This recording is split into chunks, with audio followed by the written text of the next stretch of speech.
field. Beautiful day today. Temperatures in the low 80s. No wind. A little bit of wind blowing to left field. We're just minutes away from the opening pitch. Yeah, Donnie, I don't know if our viewers know this or not, but we're starting the game about an hour earlier today so we can beat the forecasted rainstorm that's coming in for later tonight. Yes, So I hope all our viewers realize that and are joining us.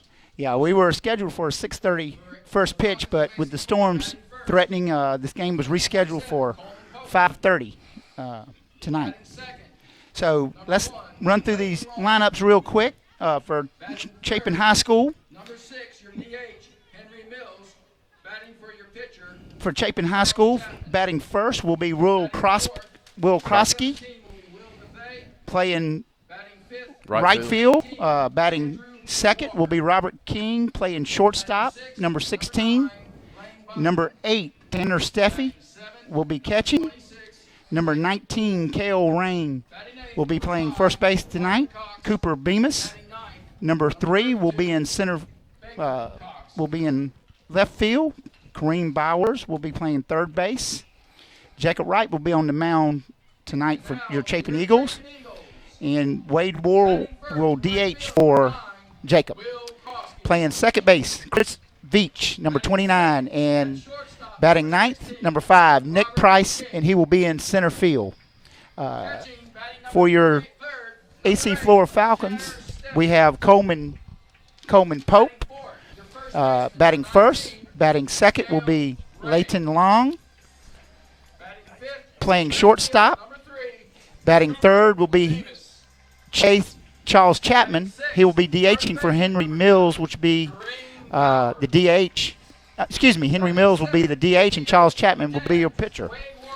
Batting next will be Will Mathey, be playing right field.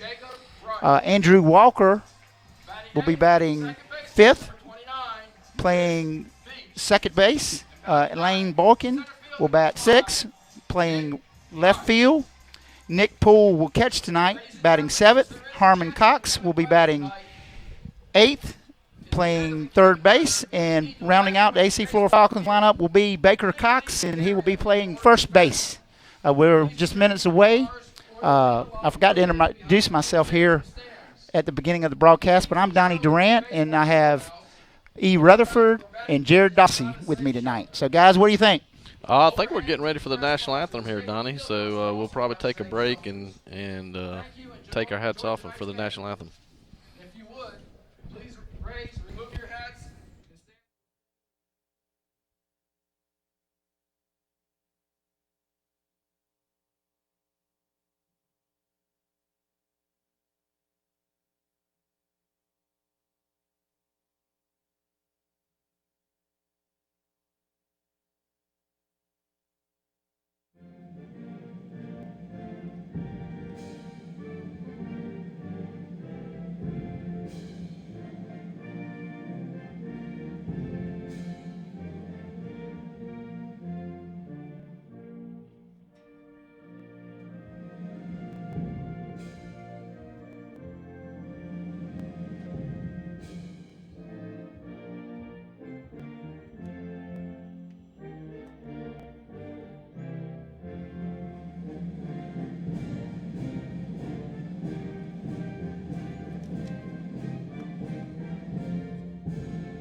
Ladies and gentlemen, I neglected to mention the coaches for both teams.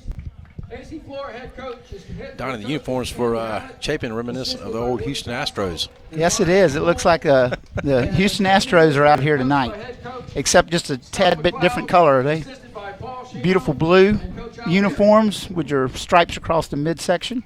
AC Flora is in all gray tonight with red numbering, red letters and red numbering.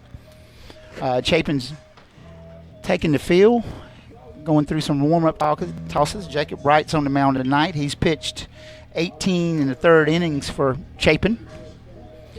Has a record of 1-0 with an ERA of 2.67. So not a bad start for the lefty. Yeah, Jacob's had several good outings this year, Donnie.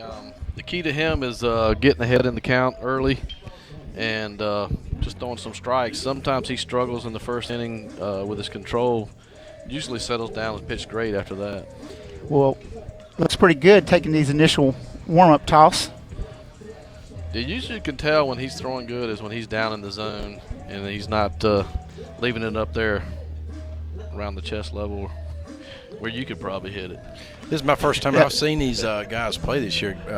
Guys, is he considered a frontline first number one starter for Chapin, or they got a slew of pitchers that are all pretty much right there? Yeah, I think Jacob's our number one pitcher. He's been probably the number one guy, and then probably Cade Alston's been the number two pitcher for this so far early in the season. We've had a lot of injuries in the pitching staff so far this year, so we've got a few of those guys getting healthy, and Lawson Beam is coming into the game.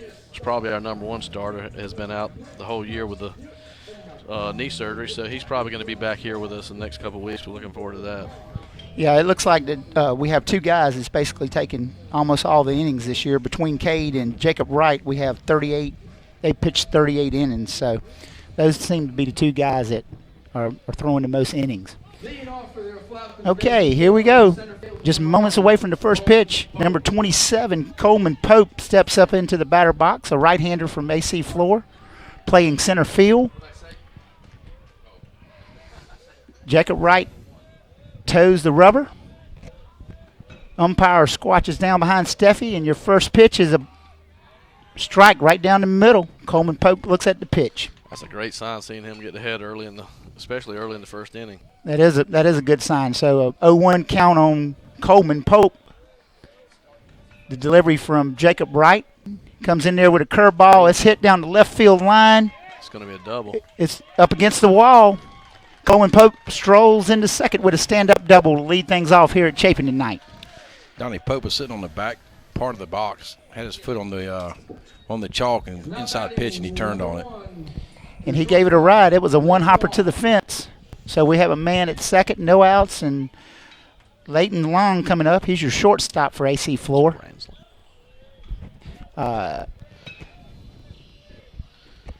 Coleman Pope gets a lead from second base. Pretty aggressive lead from second base. Veach tries to get him to come back a little. I wouldn't be surprised to see a bunt here, Donnie. Here's your pitch a little high to Long. Ball one, so it's a 1-0 count. AC Flora really likes to, when they get men on, they really like to bunt and move them around, get the guys in scoring position. AC Flora has always been a team that played a lot of small ball. They like getting ahead.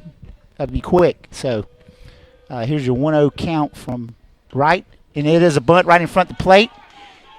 And Chapin bobbles the ball between. A little miscommunication there between the catcher and the pitcher. They both went for the ball, which I guess is better than neither one of them going for the ball, but there needs to be a little better communication out there between those two guys. So that puts a runner at first base, and at third base for your number 6, Henry Mills. Henry Mills will be your batter. Runners at first and third. I wouldn't be surprised if we do more small ball. So well, you're definitely going to see some kind of play here from AC Flora. They're going to either move the runner and try to get that run home from third. Jacob Wright delivers and hits the outside corner for a call strike. So count is 0 balls, 1 strike.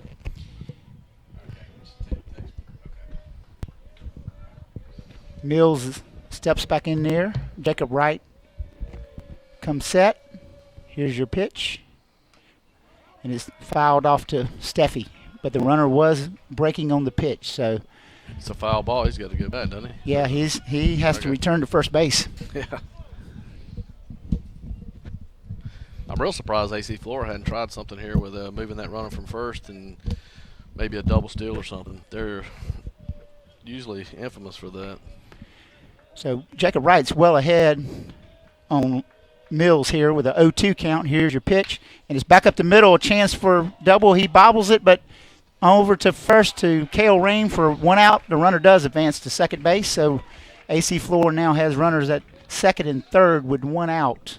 That was a good play by Jacob Wright there. He knocked the ball down and maintained his composure and threw the guy at first base. We got Coach Chino out now checking to make sure Jacob's okay, but I think that ball hit his glove, didn't it, Donnie? Yeah, I think it was just ricocheted off his glove, but it was a hard hit ball right up the middle. If it had been fielded cleanly, we might would have had a chance for 2, but we get 1 here in the top of the first to keep the runners on third and second. So with 1 out, runner on second and third, Will Bethea steps into the box, number 17 for AC Flora.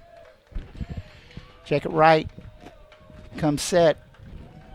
Here's your pitch from Mr. Wright, and it's inside for strike 1. He missed that ball pretty badly, didn't he? Yes, sir. I think he got fooled on that one. I think that was Jacob Wright's changeup. Great pitch. He's getting ahead here in the count on these batters, so that's a good sign. It's 0-1 to Bethea. Here's your pitch from Wright. It's another one inside. This time it misses a little bit for a 1-1 count. I'll tell you, he is right on top of the plate there, Donnie. I don't know if you noticed that or not, but he is over the line just about. Runners at second and third get their lead. Jacob Wright comes set. Here's the pitch to Steffi. Another beautiful pitch, a swing and a miss by Bethea. I think that was the changeup again, Donnie. He really fooled him twice on that. Maybe he's probably. I think he might come back with that pitch, or maybe try to get him a fastball high and outside the zone here. That was a great pitch. He's ahead of the count 1-2, so let's try to get him to chase something here. Wright with the delivery down in the dirt. Good stop by Steffi. Steffi drops to his knees and blocks that ball. Still top of the first. Runners on second and third for AC Flora. 1 out. Will Bethea is your batter, number 17. Jacobs toes the mound. 2-2 pitch on the way to Steffi. Another pitch inside and gets him swinging for out number 2. Steffi tries to get the runner at third. Runner gets back safely. So that was a great stop by Kareem. He could Kareem Bowers at third base. That ball could easily got in the left field and scored a run. Great job pitching against Bethea. He fooled him 3 times in a row. First 2 all-speed pitches, and he got away with it again. Third strike. That was Wright. Fantastic pitching by Wright. So chance to get out of it here with no harm. Runners at second and third. Wright delivers to Steffi. Beautiful pitch on the outside corner. Looked like he stuck a fastball right on that outside corner. Great pitch, especially I love the way Jacobs he's staying ahead of the batters here. If he does that all game, he'll be in great shape. Every batter so far, he's been ahead. He's ahead of this guy again, 0-1. But it's Andrew Walker at the plate. Here's your pitch. Another great block. Bounces up there, and Steffi smothers it to keep the runners where they're at second and third. That's two runs that Tanner Steffi saved us already this inning, Donnie. He's blocking the ball well. 1-1 pitch to Walker. Wright delivers. Beautiful pitch. Swing and a miss by number 18, Andrew Walker. Another great changeup by Jacob Wright. I think that's his best pitch is his changeup, Donnie. Well, that changeup has got him fooled tonight so far in the top of the first. If we can get one more on the batter, we'll get out of this inning with no runs. Your count's 1-2. Wright delivers to Steffi, and it's a foul ball down your left field side. Hits the top of the batting cage, so no harm, no foul. Hey, once again, that was his changeup again. It was he was way out in front of that. He's fooled him with that pitch several times. Still a 1-2 count, though, on the batter.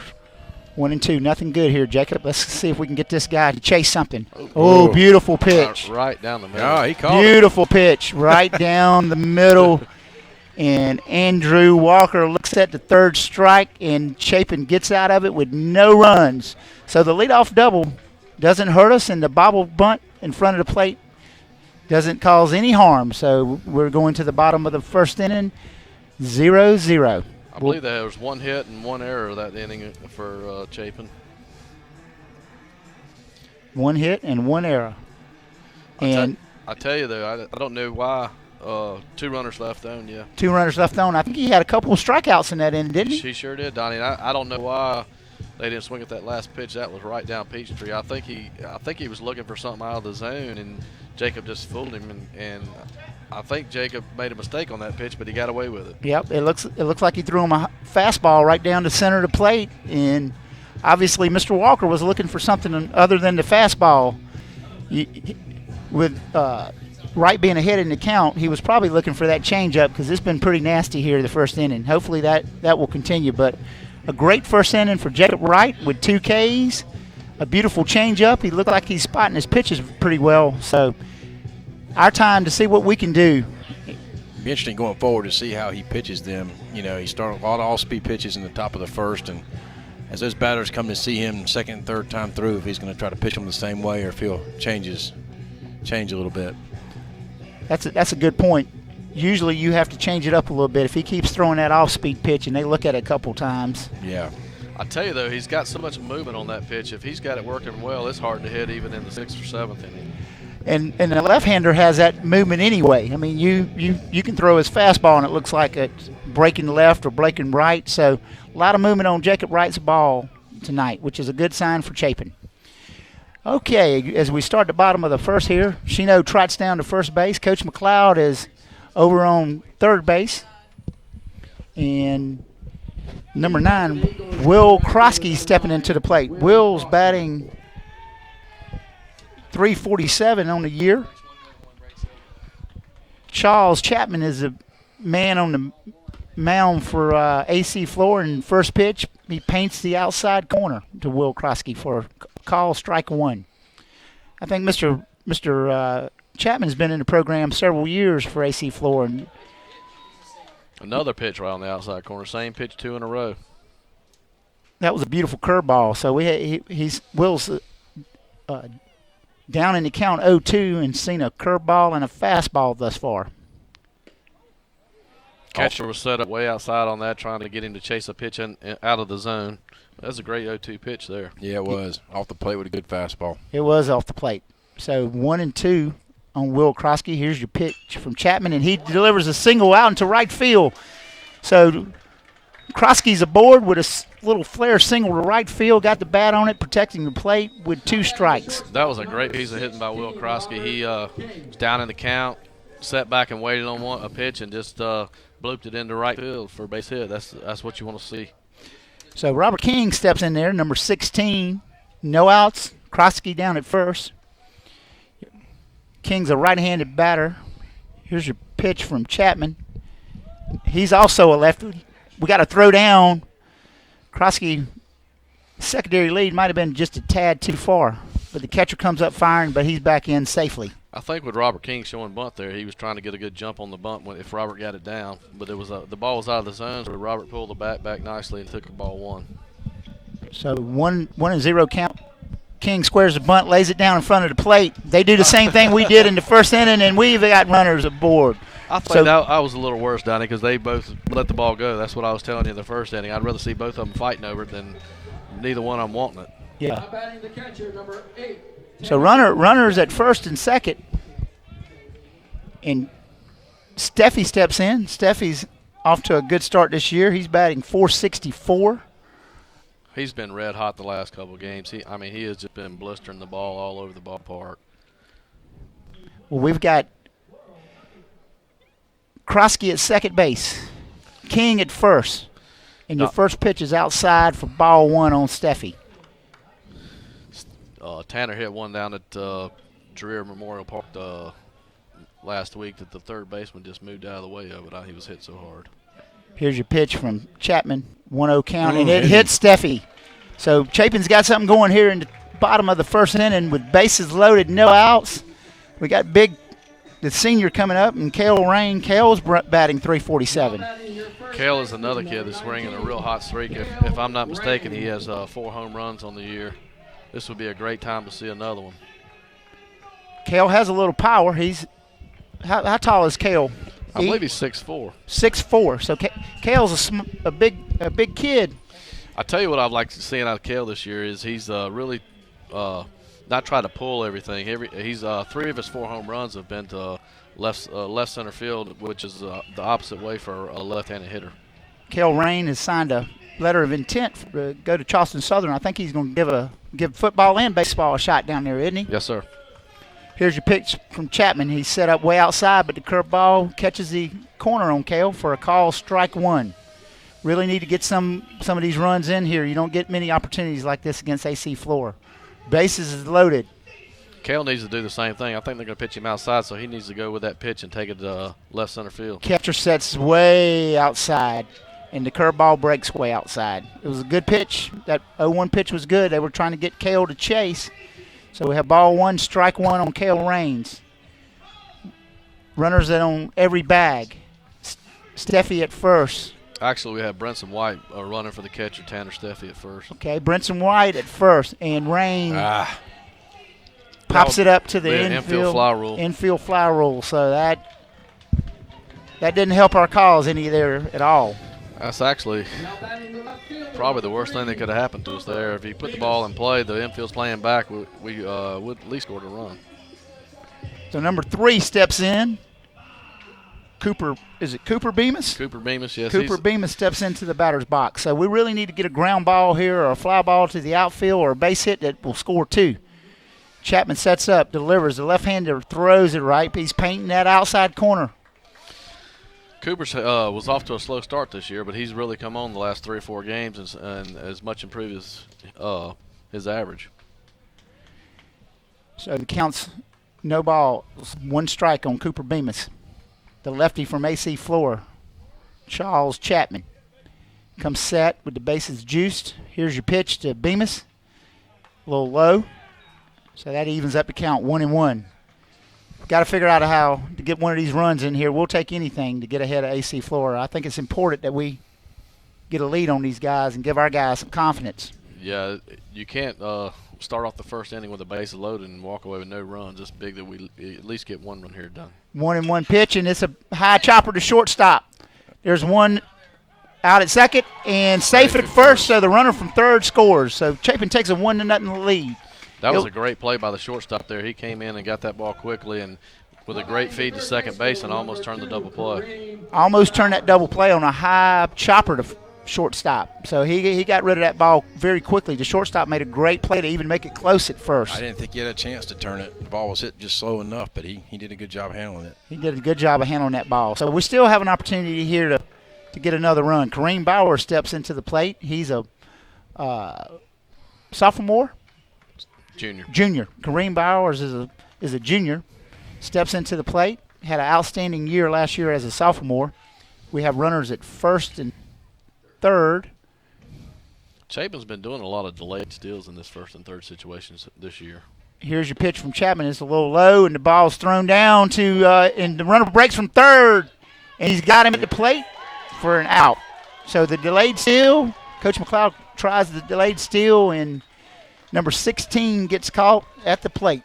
Yeah, the second baseman did a good job coming in and about 10 feet in on the grass, they ran the cut play there where the second baseman comes in and cuts the ball if the runner's breaking from third, and he gunned him down. It was not even a real close play at home.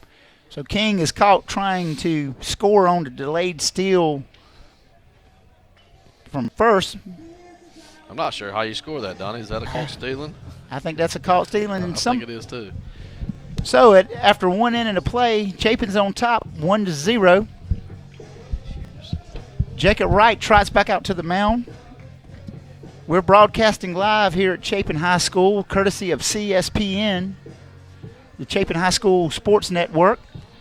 Yeah, big thanks to the Chapin Eagle Club, Donnie, for providing all this equipment to be able to stream these games on behalf of the student athletes. You know, we try to do as many of these games as we can, and we did soccer last night. Tonight we're doing baseball, and we've got a big schedule for the spring. And usually about every night there's some event going on here. And I'm going to head out here in just a second and go check on the soccer because they're playing right behind us. But I'm going to pass my headphone and mic over here to student extraordinaire Lucas Nash, who's updating all the graphics on the TV screen that you're looking at. And he's going to join in with you guys. That is great. You guys do a great job with the Chapin Eagle Club providing this technology. Not many high schools have a broadcast for their high school sports like Chapin does. So it's a big benefit to the student athletes and for those parents that travel quite a bit. So what a big benefit for the Chapin High School athletics to have the games broadcast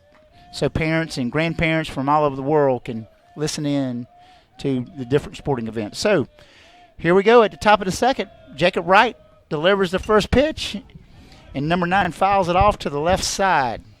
He was a little late on that pitch there, Donnie. I was stepped out of the booth there for a second, but I couldn't quite tell what that pitch was. But it appeared to be a fastball, and was a little late on it. Your batter is number 9, Lane Botkins for AC Flora. A beautiful pitch inside, call, strike 2 on your batter. So again, Wright is definitely getting ahead in the count tonight. So your 0-2 pitch from Wright. He's working very quickly. Curveball outside, and Botkins just waves at it and fouls it off to the left side. I'm glad to see that. Botkins, I've been informed by our staff up here that he's going to play football at the Citadel. Yeah, his dad's the former football coach at USC, isn't he? Linebackers coach. Oh, he is? I didn't realize that. Here's your pitch, your 0-2 pitch from Botkins, and it's swung on, fouled off behind Steffi. Goes up against the wall. Chapin has really done a nice job with their park. They've moved the backstop in about 10 or 12 feet, built a beautiful brick wall, new concession stand, new press box, a beautiful facility here at Chapin High School. Pitch is high, tries to get him to chase the high ball, but Botkins does not offer. So the count goes 1 ball, 2 strikes. No outs here in the top of the second. Chapin leading 1-0 on AC Flora, over AC Flora. Here's your pitch. Another fly ball off to the left side. I think it's going to get out of play. Hits the batting cage, Barn. So he's swinging the bat. He's doing a great job of protecting the plate up there. He's making Jake Wright work for everything this inning. This is already, he's got 1 and 2, and this is probably the 6th or 7th pitch. Wright toes the rubber. Here's your pitch. Right down the middle. It's a fly ball. It looks like King's calling everybody off. He camps under it, makes the catch for out number 1. So that's a good start here to the top of the second. Yeah, when you're playing AC Flora, like I said earlier, Donnie, you really want to get that lead runner. We were very fortunate in the first inning to let the lead runner get on and get out of the inning without any runs. Stepping into the plate, up to the plate is Nick Poole. Right toes the rubber. Delivery to Steffi. Beautiful pitch on the outside. Might have been that changeup again. Was that his fast? That was changeup. Changeup. Paints the outside corner for strike number 1. 1 out here in the top of it, and Poole turns on one. Third base coach feels that ball, throws it back into Jacob Wright. So quickly, here again, he's quickly ahead, 0-2. Nick Poole down in the count. Here's your pitch. Tries to get him to chase one high, but Poole does not offer. That was a great 0-2 pitch. He got one up in the zone a little bit outside, trying to get the batter to chase it. Here's your 1-2 pitch to Poole, and it's a ground ball out to Chris Veach. Chris Veach grabs it, delivers over to first to Cale Rain for out number 2. So 1-2 so far. That's a great start to the inning. Great start. Not many pitches from your big lefty, senior left-hander, Jacob Wright. 1-0 on the year with a 2.67 ERA. He's only allowed 7 earned runs in 18 1/3 inning. Jacob Wright delivers, and it's popped up out of play back to the press box. So quickly he's ahead again on Harmon Cox. First strike swinging. No balls, 1 strike, 2 outs here in the top of the second. Here's your pitch to Cox from Jacob Wright. Change up misses, just barely misses. Barely missed on that one. That changeup is going to be hard to hit if he can keep that working. Here's your 1-1 pitch, and it's a little bit high. So 2 balls, 1 strike to Harmon Cox. I believe that's the first batter he's fallen behind on the count. I believe you're right, E. That's the very first batter. Your 2-1 pitch.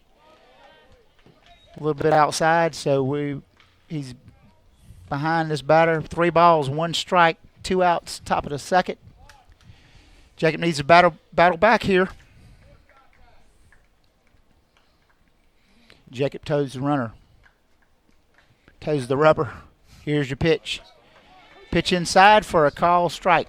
Counts full on Mr. Cox. That was a great pitch right on the inside corner. Harmon Cox is your batter. He plays third base for the AC Flora. Here's your It's a ground ball to shortstop. King fields over to Kel Rain for out number 3. Great inning for Jacob Wright. Great inning. Like I said earlier in the broadcast, the key to Jacob Wright is getting ahead of the batters. He's done that on just about every batter so far. He's done a great job. That was a great job. So headed to the bottom of the second. Hopefully we can post a couple more runs up there. I believe Cregan Bowers will be leading off the inning. He was at bat when we tried the double steal there and got called at the plate. So Kareem will be your batter, yes. He's grabbing a helmet in his bat. So it'll be Kareem followed by Wade Ward and Chris Veach. So a lot of speed in the bottom half of this lineup. Now, Mr. Durant, I saw where Chris Veach was playing second, and I don't know if there was any freshmen on the team regular season last year, but I know the freshman class this year is a very talented class with Chris Veach playing second, Kate Austin pitching, and William Privet pitching. Yeah, that ninth grade class is loaded here at Chapin.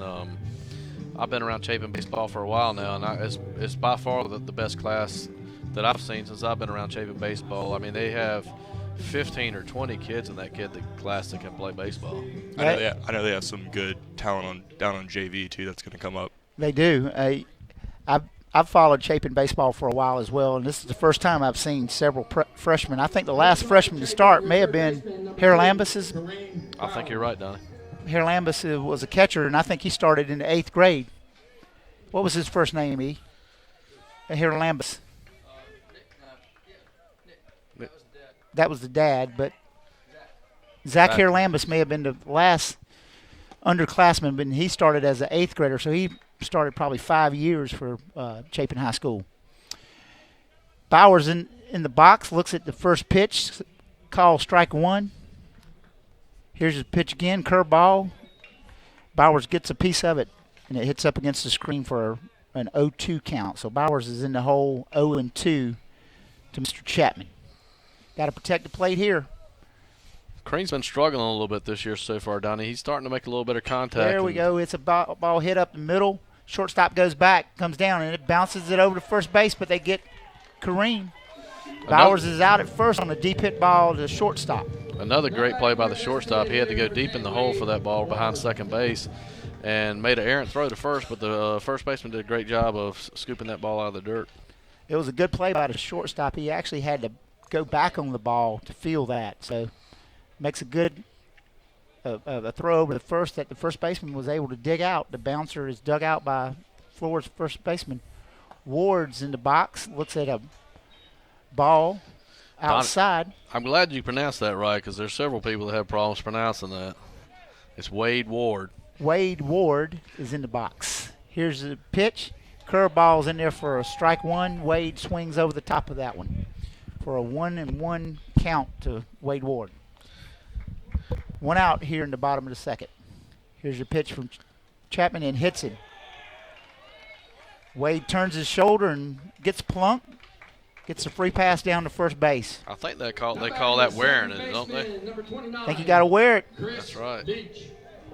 So Chapman hits Wade Ward. He trots down to first base. Hopefully we can get another little rally started here. Chris Veach steps into the box. I wouldn't be surprised to see Chris Bunton here. They try to move the runner over to second, get him in scoring position for Nick Price on deck. Chris Veach is one of the freshmen we were speaking about earlier, a 9th grader here at Chapin High School, playing second base. He looks at a call, strike 1. Veach steps back into the box. Mr. Chapman comes set, checks out Wade Ward at first base, throws over to first base, and Wade's back pretty easily. I think he showed him his bad move there, Donnie. You probably would later in the game see a little better move than that. Yeah, it was pretty easy for Wade to get back on that one. Wade stretches the lead a little further this time. Chapman comes set. Chris ready for the pitch. Throws it back over, a little lob, just to kind of keep Wade Ward on it. That's Shortstop for AC. best move.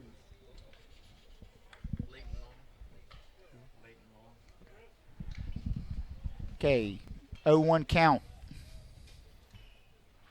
Chris Veach, catcher sets up outside. Chris fouls it back off into the screen for an 0-2 count. So Chris Veach is down in the count 0-2. So let's see what the freshman can do here. He's got to protect that plate, put this ball in play and make AC Flora make a play on him. I believe Chapin had the hit and run on that time. The runner was moving, and it looked like Chris was trying to take that one back behind the runner and move him to second. So Chris is back in the box. Your 0-2 count to Veach. Ward's off first base. Here's your pitch. And it's a line drive out into center field, but the center fielder makes a great dive and catch to get Veach on the fly out. Ward has to hurry back to first base, but he gets back just in time. So 2 outs. Great ball hit by Chris Veach. Yeah, that was a great line drive right to center field, and the center fielder just came in and made a great diving catch. Yeah, made a great diving catch. It looked like that ball was going to get down, and we were going to have something going here in the bottom of the second, but center fielder makes a great play. So Nick Price is your batter, number 5, plays center field for Chapin. Nick's also a big football guy. I've seen where he's had several visits. He visited Georgia State last weekend for football. First pitch is a ball high. Ward's still down at first base. 2 outs here in the bottom of the second inning. I'll tell you, Nick Price has great speed. If he can just put one in play here, we could see something happen. Third baseman is back, that's for sure. Here's a throw over to try to get Ward. Ward's back easily. I think Chapman's just trying to keep him close. I don't think he's trying to pick him off. He's just throwing it over there. Yeah. That's about the deepest I've ever seen a third baseman play on Nick Price. 1-0 pitch to Nick Price. Wade Ward gets his lead, and it's another throw over to first base. Ward back easily. Coach Shino down at first base, helping Ward. Coach McLeod's position down at third base.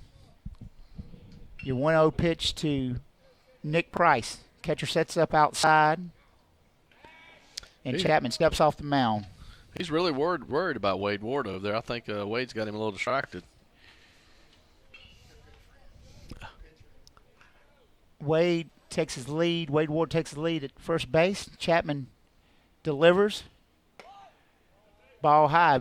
Nick did square the bunt. He must have noticed that third baseman back. I think it'd be a good idea to bunt here. I mean, like I said, usually when Nick Price is batting, the games I've seen so far this year, the first third baseman's usually several steps in on the grass, and right now he's probably about even with the bag, and he's moved in several steps from where he was earlier. Here's your 2-0 pitch to Nick Price. He's another throw over to first base. Wade has really got Mr. Chapman. He's thrown over at least 5 or 6 times, trying to get Wade Ward off of first. Yeah, if he could lay down that bunt towards third base, they're not going to throw out Nick Price. And it's a bunt, but a little bit back to the pitcher. Chapman fields, turns, and throws, but still beat it. He still beats it out. That speed, you can't coach speed. I tell you, that was surprising that he beat that out because it wasn't a very good bunt. It was right back to the pitcher almost. If he'd have had that a little more down the third baseline, he'd have got there easy. But looks like Chapin now's got runners on second base with 2 outs, hoping we can get a little 2-out magic going here with Will Krosky at the plate. Will's back up to bat. The first time he had a little fly bloop single to right field, so hopefully he can do that again. If he does it again, Veach should score easily from second with 2 outs. Here's a drive, and it's hanging up a little bit. Hung up there for the center field to camp under for the 3rd out. So not bad. It looks like we're getting some good licks against Mr. Chapman. Just wasn't able to push anything across here in the bottom of the second. So we play 2 here at Chapin High School. Chapin leads 1-0. I'll tell you, Donnie, even though we didn't score a run that inning, we got a couple base runners on, and we're making that pitcher work out there. He's thrown a lot of pitches so far in the game. Actually, as he walks off the field, the coach has a little conversation with Mr. Chapman. Not really sure what the conversation's about, but he's thrown a lot of pitches here in 2 innings. The first inning we had bases loaded, so and then this inning we leave 2, so we've left a total of 4 runners in the first 2 innings on base. Actually, I think it was only 3 because that one guy was caught stealing. That would be almost. Oh, okay. Yeah, the 3rd out of the first inning was the guy caught stealing. So we've left 3 runners thus far. We batted around one time, so leading off our half of the next inning, we'll have King, Steffi, and Rain. For AC Flora coming up in the top half of the 3rd, it should be Baker Cox, Coleman Pope, and Leighton Long. Lucas, what do you think so far, man? I haven't been here all that long, but what I can see is both pitchers are doing a great job holding batters and holding runners on base. Both pitchers seem to be throwing pretty well. Jacob Wright has looked outstanding these first 2 innings. So we'll see here in the 3rd inning. He's been ahead in most every count. I think we had one batter the last inning. He fell behind but ended up getting him. So your batter's number 32. Baker Cox. Baker Cox, your first baseman for AC Flora. A lefty. Lefty on lefty matchup with Wright. Here's your delivery from Wright. Wright throws a little high. But Baker made a great play on that first out of Chapin in the last half of the inning, digging the ball out from the shortstop. And usually when you do that, Donnie, you come up and get a hit. Well, that's not what we want. We'd like to see a little ground ball of the pitcher throw out the first to start this inning. But Wright is behind Mr. Cox. 2 balls, no strikes. Here's the pitch from Cox. From Wright, another ball. So very quickly here, Jacob Wright gets in a hole. 3 balls, no strikes to Baker Cox. Jacob needs to battle back here and give him something to hit. Make him put it in play. And that's 4 straight balls from Jacob Wright, the senior for Chapin High School. So Mr. Cox trots down to first with a walk. And AC Flora rolls back up to the top of the lineup for Coleman Pope. Pope has got to be a senior. Yeah, I believe, if I'm not mistaken, he's the kid that hit the grand slam there against us last year to bring them within 1 run, and then we ended up winning anyhow. Yeah, I think you're right. I think Coleman Pope was the kid that hit the home run. So Coleman steps into the batter's box with Mr. Cox down at first base. Jacob Wright. Here's the pitch, kind of got away from him a little bit. I think it was a curveball that. I believe normally AC Flora would be batting this situation, but Coleman Pope is one of their better hitters, and obviously when he laced the double down the left field line in the first inning. So you're 1-0 count to Pope, and high fly ball. Looks like Kareem calls him off and makes the catch for out number 1. So Mr. Pope is retired with a fly ball right in front of the home plate. Bowers comes in, camps under it for out number 1. I like to see that guy heading towards the dugout because he's done a lot of damage to Chapin over the years. He certainly has. And the first inning was a leadoff double that bounces, and 1 bounces the wall. So here we go. Mr. Cox is at first base. Leighton Long steps in, your shortstop, right with the pitch. Tanner drops down to his knees to cover it up and smother it up for ball number 1. Kareem Bowers is way in at third base. He must be expecting AC Flora to bunt. Leighton Long is your batter for AC Flora. Counts 1 ball, no strikes. Cox at first with a big lead, and Wright throws over and chases him back on his belly. He's in safely. So Long, not sure if they're going to bunt here with 1 out or not, but wouldn't surprise me. AC4 loves playing small ball. Here's a hit and run, it looks like.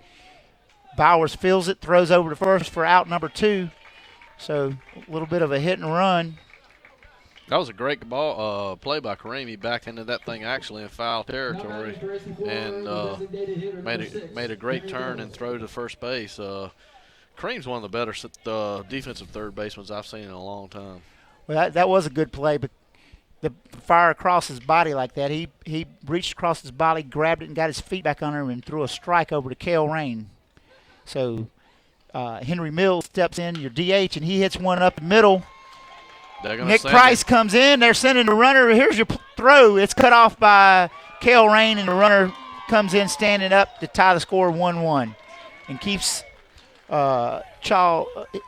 Henry Mills at first base with a single. I thought Nick Price was going to have a chance to throw him out at the plate there, but that ball just seemed like it died when it got to the outfield. He had to come a long ways to get it, and with no chance to throw the guy out at home. I thought he was going to have a play as well because that ball was hit pretty hard, but it must have died out in that outfield grass or something. But Nick comes up and throws it to his cutoff man, and we keep Henry Mills at first. Will Bethay steps in, the right fielder. The outfielders are playing a little bit deep with your 3 and 4, 5 hitters up right now. So Will Bethay steps into the box. Mills takes the lead from first base. Jacob Wright comes set. Throws back over to first base, just kind of chases him back. Mills goes back in, standing up. Both pitchers are really working hard at keeping those runners close to first base. Bethea looks down and gets the sign from the third base coach. 2 outs here in the top of the third. Here's your pitch, and call strike 1 on the outside corner. Beautiful changeup from Jacob Wright, so he's ahead in the count 0-1. Henry Mills gets the lead at first base. Jacob Wright delivers. Another good block by Steffi. That's 3 or 4 he's had tonight. Steffi drops down. AC Flora's already won 1 tournament here in the preseason. Won a big tournament over in Lexington. Chapin was in a preseason tournament and finished runners-up at Cane Bay, made it to the championship. Here's your steal, throw down, and Steffi dropped the ball. He drops the ball. The throw was on time to get the runner, but Veach drops the ball. Was that Chris Veach? Dropped the ball. When he tried to apply the tag, the runner was signing in and kicked the ball out of his glove. So AC Flora steals. Throw down to second is in time, but the runner kicks the ball out of the glove of Chris Veach. So AC Flora now has a runner at second base with 2 outs.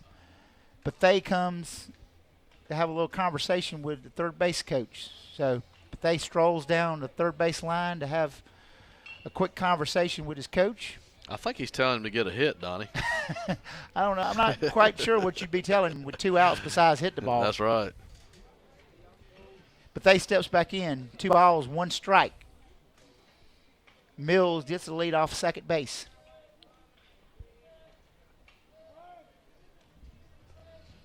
Bethea steps out of the batter's box, takes a few more swings. Mills gets his lead off second. Right with the pitch to Steffi. Curveball misses high. So he's in the hole to Mr. Bethea. Will Bethea, your right fielder for AC Flora, now has a 3-ball, 1-strike count. Mr. Wright, Jacob Wright, needs to fire a strike in there and let his defense do some work. Here's your pitch. I think he thought he had a ball 4 there, but the outside corner, the umpire called it a strike and needs to get back in the box and hit now. Yeah, Mr. Bethea had already started his stroll down to first base. He thought that pitch was outside, but the umpire thought a little bit different. So full count, 2 outs, top of the third, man on second. AC Flora tied with Chapin, 1-1 here. Yeah, Wright takes a little bit too long, and Mr. Bethea steps out of the box. Yeah, when you start to first base like that on a walk, you better be swinging at anything close here because the umpire's liable to call anything a strike. Here's your pitch, and it's a chopper. Fielded by Wright. Wright throws, and it was a great play, but he just beat it out. That was going to be hard to handle for either the third baseman or the pitcher. Yeah, Jacob got off the mound great and made a great play on that ball and one-hopped it to the first baseman, but he just beat it by a step. That throw thrown across your body, I know, is a hard throw to make. That's a very difficult play for the left-hander to go to the third base line and then turn and throw. So it bounces over to Rain. Rain makes a good play stopping that ball and keeping it out of right field and keeping the guy that was on second, Mr. Mills, to only move to third. So now we have runners at the corners, first and third, with 2 outs. Coach Shino goes out to the mound to gather the troops. The whole infield's up on the mound with Coach Shino. He's probably just trying to settle Jacob down and tell him that he's been doing a great job so far pitching and just to let that changeup work and keep ahead of the batters. He has pitched really, really well. Nothing to be ashamed of. That last hit was just I think you call it a swinging bunt. I think that was a swinging bunt and just kind of went in no man's land between the pitcher and the third baseman. We were able to field it, just couldn't get enough juice on it to throw him out at first base. So number 18, Andrew Walker, steps in with a man on first and third. So Baker steps into the plate, number 18. He's your second baseman for AC Flora. Will Bethea is at first base and Mills at third base. Yeah, we're getting a lot of signs here from the third base coach, and I think We could see some play here from AC Flora. They, like I said earlier in the game, they usually like to try to put on some kind of play here with the first and third situation. 2 outs. Here's your first pitch from right, a little high to Walker. Ball 1 to Walker. That ball just missed high. Need to throw a strike here. Bethea gets his lead from first. Mills from third. Here's a shot to the outfield. It looks like Krosky camps up under it. I believe that's Cooper Bemis. Cooper Bemis counts up under it for the third out. So no further damage here in the top of the half of the third inning. But AC Flora does manage to score 1. So here in the bottom, as we go to the bottom of the third inning, with a tie game, 1-1. Both teams are leaving a lot of base runners out there. That could come back to home either side. Yeah, you need to push them across. You get that guy at third, you got to find a way to get him in. And we both teams have had runners at third base here the first few innings, and each team only has 1 run to show for it. So your score is 1-1. Mr. Chapman's back out for AC Flora, tossing his warm-up pitches to Nick Poole as your catcher for AC Flora. Yeah, well, we got a minute here, Donnie. I'm just going to talk a little bit about the other 2 teams in Chapin here, the JV team and the B team. The JV team's off to a great start so far this year. They lost 2 games in the preseason tournament to River Bluff and to Dutch Fork, which is 2 outstanding baseball teams, and they got on a 7-game winning streak since then. So I believe their record is 7-2, and then the B team's off to a great start this year too. I think they're doing a lot better than a lot of people expected them. They're 8-3 with a big win last night over AC Flora at AC Flora. It was a 8-5 game. They scored 8 runs in the 5th inning and held on to win 8-5. And last night here at home, the JV ended up beating AC Flora in the bottom of the 7th inning. Yeah, I believe on a base hit. Jason Graves had a walk delivered a walk-off single to give Chapin the victory over AC Flora's JV team. So King is up.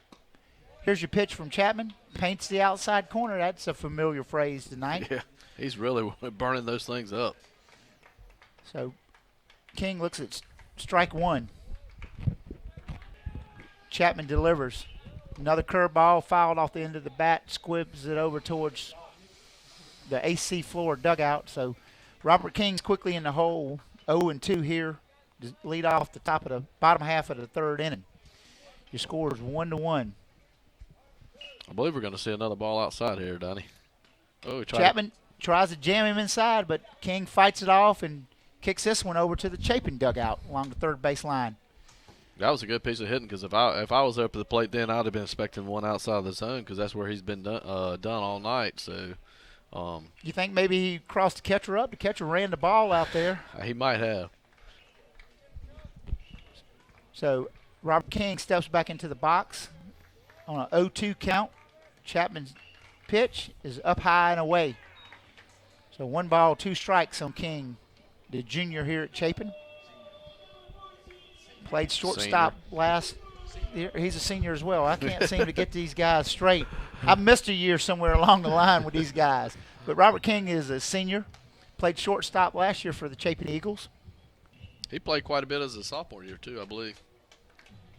He's even up the count, 2-2, 2 balls, 2 strikes. Chapman with the pitch outside for a full count. Be nice to get King on. King has pretty good speed, doesn't he? I think he has well above average speed. So full count to Robert King here in the bottom of the third inning. Chapman delivers, and it's smoked down to. Yes, that's going to get him for a double. King is off to the races. He rounds first, headed to second, and it's a stand-up double to lead off the bottom of the third here. So that's a great sign here. Robert King hits a double down the line. He did a great job of working the pitcher there and getting a good pitch to hit there. He fouled off a couple and then fought back and ended up with a 3-2 count and just drove it down the left field line for a stand-up double. He smoked that ball down the third base line. So Robert King with a double here to lead off the bottom of the third. Steffi steps in, swings at a breaking ball for strike 1. Tanner got hit by a pitch in the first inning, which looks like they were trying to pitch around him. I don't think they're going to give him anything good to hit here with first base open. So, strike one to counter Tanner Steffi. He is a junior, and I do know that. Tanner Steffi caught last year for the Chapin Eagles, and he hits one to right field. Looks like right fielder is kind of camped up under that one for out number one. King bluffs the tag from second, but goes back to second. So, one out here. Tanner just got underneath that ball a little bit. He hit it pretty well. He had the right idea, trying to go to the right side to move that runner to third. Just got up under it a little bit and flies out to the right fielder. So Cale Rain is your batter, senior. I believe the AC Flora, once again, pitcher's going to pitch very careful to Cale with the first base open. And the catcher does set up outside, and that curveball was breaking outside, but Cale got a piece of it. I see the catcher is both times Cale's come up that I've seen, he's been setting up outside, so they're trying to pitch Cale outside. Cale has a one strike on him here. Mr. Chapman comes set, looks back at second and throws, and that football's 2 foot off the plate. Yeah. That was about where the catcher set up, too. That would have been behind the right-handed hitter. Rain's back in the box with a 1-1 count. King gets his lead for second. He's not quite as far off the plate this time, but it looks like it's something else outside for a curveball. And yeah, like I said, they're not going to give Cale anything good to hit. I think he did that first pitch. He just left it a little bit across the outside corner of the plate, and Cale was able to get a piece of it. But I think Cale's seen 3 straight curveballs. Yeah, they're going to pitch him outside and make him chase a pitch here. They're not going to. 2 balls, 1 strike to Cale. King's lead, and I think you're right. With the first base open, they're not going to let Cale hit the ball. I think this is what you call a unintentional walk.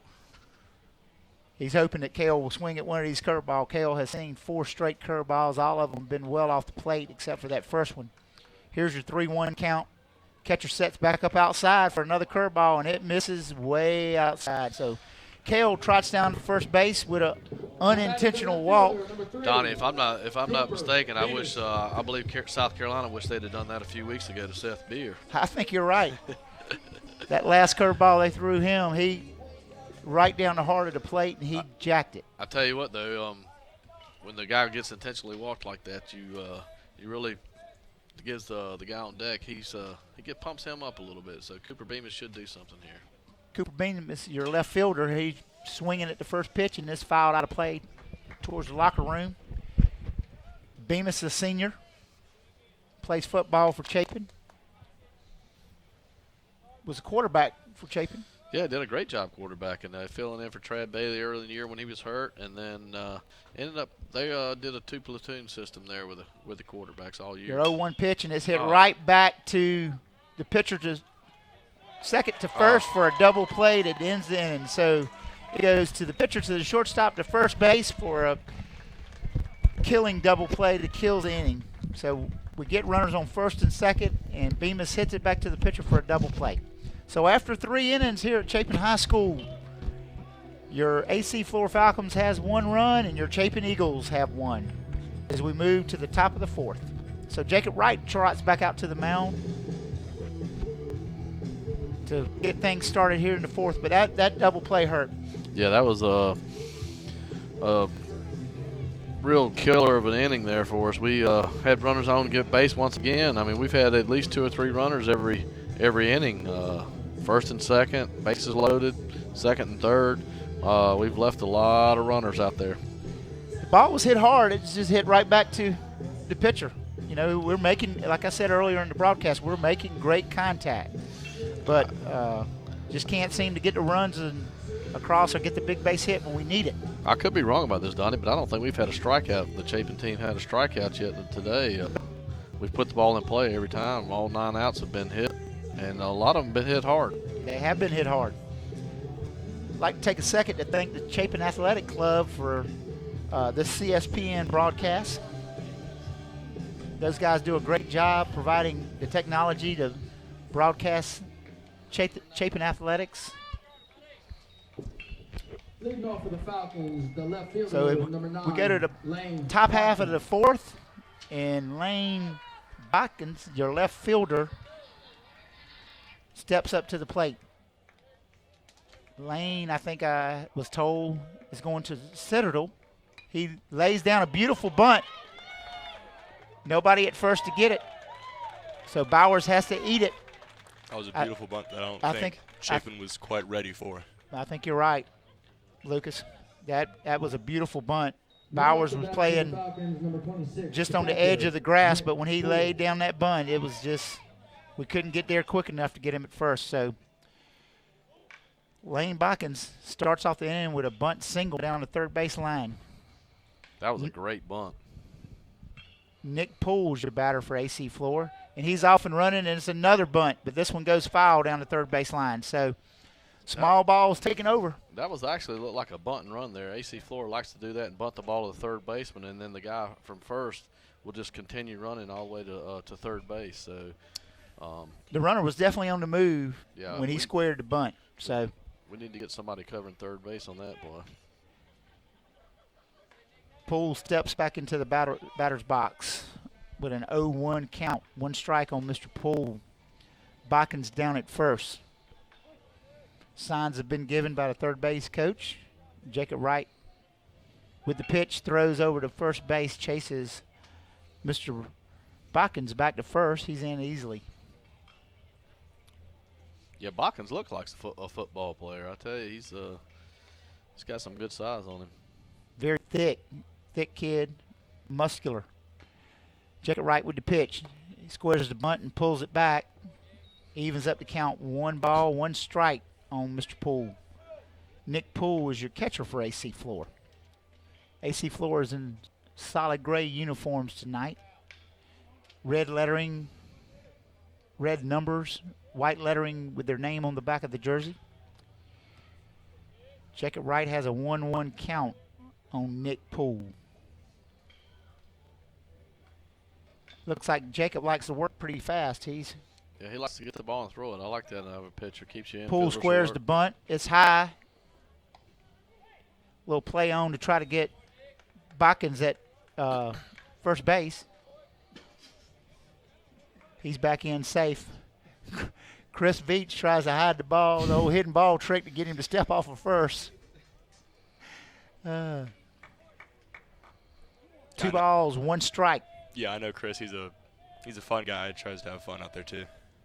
Here's a hard hit ball. Could be 2. Oh. No, we just get 1. Yeah, he missed the base at second. He missed the base, so that's a double play. And he called him safe at second. Okay. I think he Coach missed McLeod goes out, but I think he's saying that was a Mr. good King call. was too far off the bag, that he didn't try to tag the base. I think that was a good call. I don't think Robert touched the base. I don't know why he didn't get his foot there, but because he was only about a half step from it. But I think he did miss the second base. So I think that was a good call by the umpire. So the umpire lets We did AC get Flora runner stay at second, but we do get the runner at first. So the hard hit ball, the King, only results in 1 out. So Harmon Cox is your batter, playing third base for AC Flora. Mr. Botkins is down at second base. Number 9 hole hitter up here. I was getting ready to say he's probably going to try a bunt, and he does. It fouls it back to the screen. This might be your number 8. Oh, I'm sorry. There's 2 Coxes in the lineup. Okay. I'm not really sure if they're related or not, but we have a Harmon Cox and a Baker Cox. My understanding is that they're brothers. That was confirmed by our color coordinators, Chip Ward and Rod Steffi. Okay, 0-1 count on Harmon Cox, your third baseman. It's a throwback, but Botkins slides back into second base. King puts a tag on him, but his hand just gets under the tag, so he's back in safely at second base. Top of the 4th inning here. 1 out, 0-1 count to your batter on Harmon Cox. Right with the pitch to Steffi. Here's your pitch. Curveball, he bunts it down the line, but scoops, throws to first for out number 2. So Veach,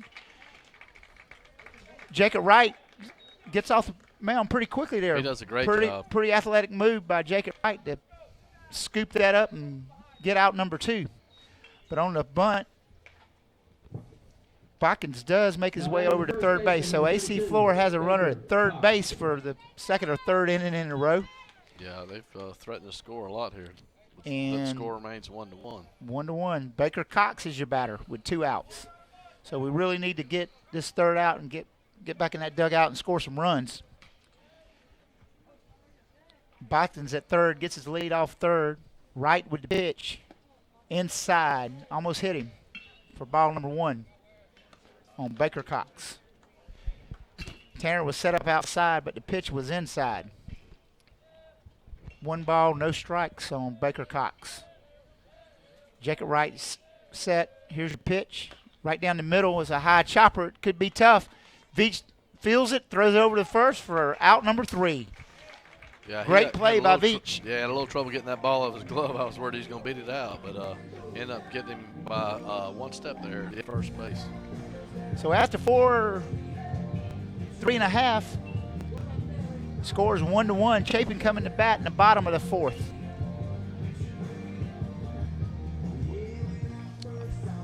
Where are we at in the lineup, E? Who was our last batter? I think Wade Ward's up. Kareem's up, and Wade Ward will be on deck for us. So we got Bowers, Ward, and Veach in our bottom half of the 4th. I know Bowers has always been a consistent player that Chapin can rely on whenever they need him to. Bowers is leading off, playing third base. He hit the ball really, really well last year. And my understanding is he's starting to crank it up here lately. Yeah, he's been hitting a lot better lately. Struggled early in the season. I don't think his batting average is quite reflecting how he's been hitting the ball lately, but he's been hitting it a lot better, just can't get one to drop. It will work out. If he's hitting the ball hard, those hard hit balls will eventually find holes. Chapman's back out for inning number 4 as he takes his warm-up pitches.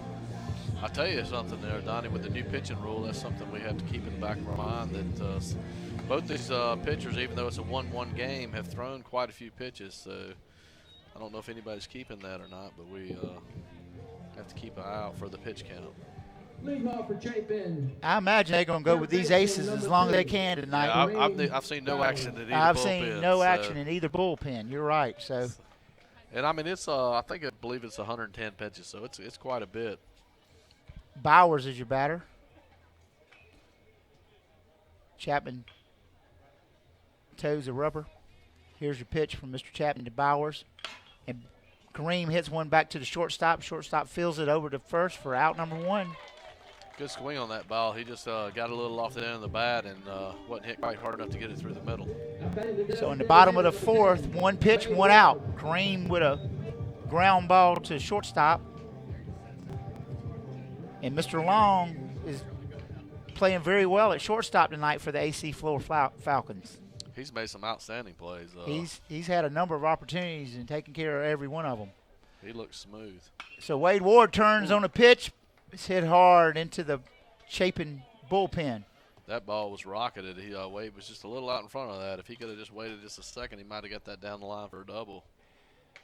After seeing that, the left fielder moves a little closer to that left field line. So the 0-1 pitch to Ward. Chapman delivers down low for ball 1. So the count evens up on Wade Ward. Wade's a senior here at Chapin High School.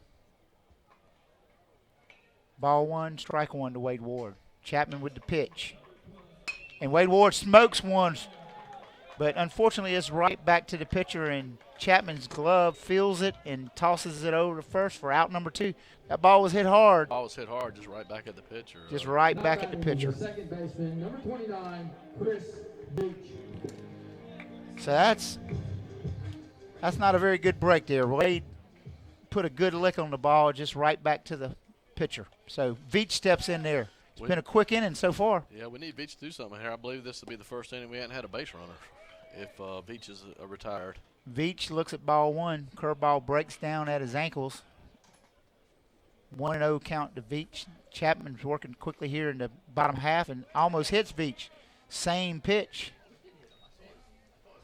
Not sure how that ball didn't hit Veach, but Veach ahead in the count. 2 balls, no strikes.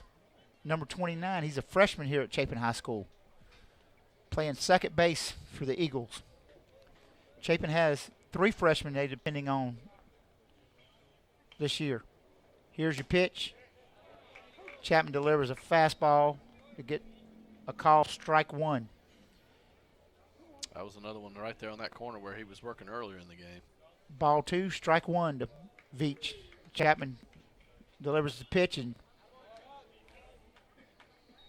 Veach fouls it off into the Chapin dugout. So 2 balls, 2 strikes, 2 outs here in the bottom of the 4th. Your score 1-1. Chapman still on the mound. Here's your 2-2 pitch, way outside and high. Veach lets it go for a full count. Full count on Mr. Veach. Chapman delivers the full count pitch. Here's your pitch, and he hits it down to third baseman. Third baseman fields it over to first for out number 3. So a pretty easy inning for Mr. Chapman. That was too easy for him there, Donnie. We needed at least to get a few base runners there and make the pitcher work a little more, get deeper into some counts. He didn't give our pitcher very much time to relax and catch his breath. So Mr. Wright has to have a short rest after this 4th inning. But he trots back out there for the 5th for his warm-up pitches. So it looks like Chapin is sticking with Jacob Wright for another inning. He's pitched well. No need to take him out. No, he's done a great job. He's worked ahead of most of the batters and limited the base runners. I just hope that he can continue to do the same. He's the workhorse for Chapin. He's pitched 18 1/3 inning. Has 17 strikeouts on the year before tonight. I think he has 2 or 3 strikeouts tonight. Yes, he's had several. Several strikeouts. So I don't think Chapin's struck out yet. So the other pitcher, like once again, we said Chapin's threw it to a hole last couple innings. So Chapin sticks with Jacob Wright here in the top half of the 5th.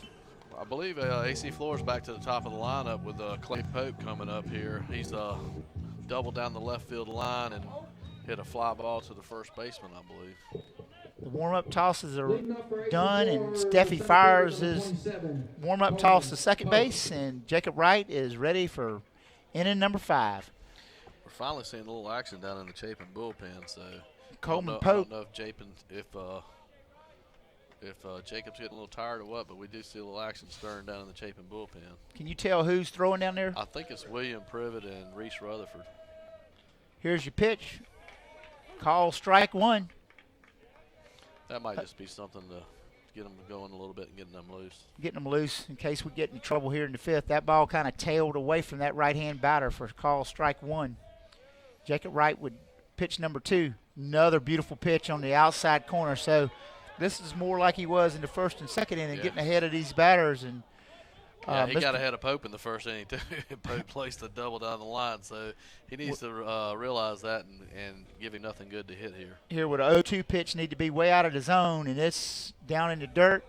That's a good pitch, though. That was a great down pitch. The pitch down there, hoping Clay Pope would chase that pitch and strike him out. It was probably his changeup, and that's where you wanted it was a breaking ball, actually, Donnie. So here's Jacob Wright on a ball 1, strike 2 strike pitch to Pope. That was his changeup there down low. And Pope was out in front. Looks like it kind of nicked him somewhere. I'm not sure where it nicked him. He needs a little extra time to catch his breath. Yeah. I think they got him in a bad spot. I think you're right, E. He seemed crouched over behind the plate here trying to catch his breath.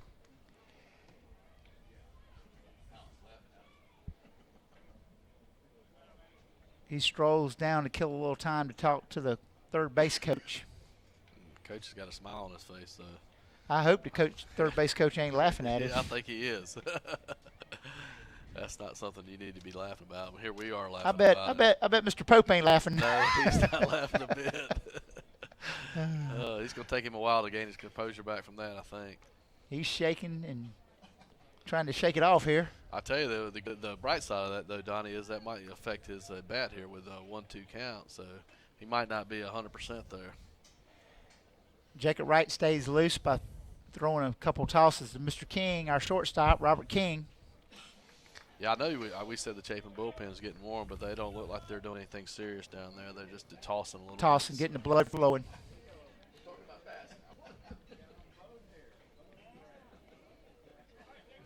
So the one ball, 2 strikes on Coleman Pope. Here's your pitch from Jacob Wright. Another curveball inside and low, and he fouls it off down the left field line. So the count remains 1 ball, 2 strikes on Coleman Pope. I tell you, that's a sign of a good hitter when they get 2 strikes on them and they just foul a few off here. Here's your pitch from Wright. A little high. Tried to get him to chase that high fastball, but Pope would not offer. So it's ball 2. Even the count up. Even that count to ball 2, strike 2. No outs here in the top of the 5th. Jacob Wright with the delivery to Steffi. Ooh, that was a great changeup. Great changeup, just a little bit high in the zone, I believe. I guess it was high. It looked good to me. There's some up here in the box, mate. Thought that was a strike. I couldn't tell from my vantage point, but it was very close. It looks like it was too close to take. But here's your full count pitch, and it's hit the center field straight to Nick Price. He camps under for out number 1. So we set down Mr. Pope for the last 2 batters. Pope is 1 for 3 tonight with that leadoff double to begin the game. But since then, we've been able to get Mr. Pope to pop up. Jacob Wright's done a great job of holding batters, holding their hits back, and holding them on base. Leighton Long is your batter, plays shortstop for AC Flora. Wright with the pitch. I tell you, he's had a great defensive game. Fastball right down the center of the plate for a call, strike 1. Leighton Long, your shortstop, he has made several great plays. He was the receiving end of that double play on that hard hit ball from Cooper Bemis. Yeah, he had a great bunt in the first inning too. That the pitcher and the catcher misplayed. So the Wright is ahead here in the count 0-2. Here's the pitch, and it looks like it's a little blooper or dinker to right field. So Leighton Long sticks out the bat on a 0-2 count and flies it into right field for a single. I know in the first inning you called Will Krosky's a blooper. If Will Krosky's was a blooper, that was a dinker. That's a dinker. He was just trying to protect the plate with a 0-2 count. We may have had that too close in on a 0-2 count there. I'd like to see that pitch a little bit farther off the plate. I agree with you, Donnie. He had one there he could waste it there. He had a couple he could waste. He's throwing well. So Mr. Long is at first base. Wright throws over and chases him back. 1 out here in the top of the 5th. Once again, we're seeing the pitcher throw over to first base, and I think that's because both of these teams like to put some plays on, bunting, hitting runs, and steals. So you're going to see a lot of pitchers trying to hold the runners close. Henry Mills is at the plate, and sometimes they throw over hoping that the batter will tip his hand. Yeah, to show a bunt or something. Show a bunt or something. So I think this is a 3-hole hitter for AC Flora here, so I don't think they're going to be bunting. Henry Mills had a base hit last time. I believe Mr. Mills is DHing for the pitcher here. He is. Charles Chapman is your pitcher, and Henry Mills is DHing for him. First 2 pitches misses from Mr. Wright, so he's quickly in the hole behind the batter. 2 balls, no strikes. Long at first base, and he takes off, and it's a hit and run. Ball gets down. Ball's hit the left field on a hit and run. If we could have got there, we might could have doubled them up, but it falls in front of. That ball was very deceiving. It looked like it was hit in the center of their bat, but I believe he either got it off the end of the bat or jammed a little bit, and it just kind of floated out there in between no man's land, in between the left fielder and the center fielder. And I think that hit there was going to get the Chapin bullpen stirring a little quicker. So I think they've got the signal to heat up out there. Hopefully Jacob Wright can get us out of this inning. AC Flora with runners at first and second. Mills at first, Long at second for Will Bethea. Will Bethea looks at a pitch that barely misses the outside corner of that plate. That was that changeup, and it ran away, and I think it fooled the umpire a little bit there because the catcher caught it a little bit out of the strike zone, but I believe when it crossed the plate, it could have been a strike. We needed that strike to get ahead on this batter. So Will Bethea, ball one on Will Bethea as he steps back in there. Right checks the runners. Steps back, wheels towards second. Doesn't make a throw, and it long kind of skirts back in there. Long. I believe the AC Flora has the longest set of signals I've ever seen in my life. They go through a long stretch of signals each time. Here's your pitch from right to Bethea. 1-0 count. Oh, beautiful changeup. Great changeup. That was the same pitch he just threw. 1-1. Bethea swings through the changeup to even up the count. 1-1. Mills at first base, Long at second for AC Flora. 1 out here in the top of the fifth. Bethea's back in the box. Right with your 1-1 pitch. Runners are moving on a bunt. Wow, it's a bunt and run with runners on first and second. It's been a long time since I've seen that play. Once again, AC Flora does that, though. They'll bunt and run, and hopefully somebody will misplay, get out of position, they can take an extra base. It seemed to be like a squeeze bunt. It was a high ball, but he still went for it. Ball, he had to protect that runner moving. So ball one, strike two on Bethea. You never know what you're going to get with AC Flora. Yeah, I mean, they've got a whole closet of different plays they like to run, and you never know when they're going to run them. Runners at first and second. Ball one, strike. Foul back to the screen. Foul back to the screen to keep the count. Ball one and 2 strikes on Mr. Bethea. Really need a strikeout here, Donnie. It'd be great for the Chapin Eagles. Bethea plays right field. Strikeout would be huge here for the Chapin Eagles. We'd have 2 outs with runners on first and second. Here's your 1-2 count from right. Runners have their lead, and they're moving again. Another hit and run on a 1-2 pitch. I believe that one was just a straight steal there, Donnie. I don't know if he was just protecting the runners or what, or it was a good pitch. It looked like a decent pitch, so he probably had to try to foul that off instead of getting the call third strike. So Bethea fights off that 1-2 pitch, stays alive. Runners at first and second get their lead. Tanner got it. Bright wheels and throws a second, but back in there safely. Long is back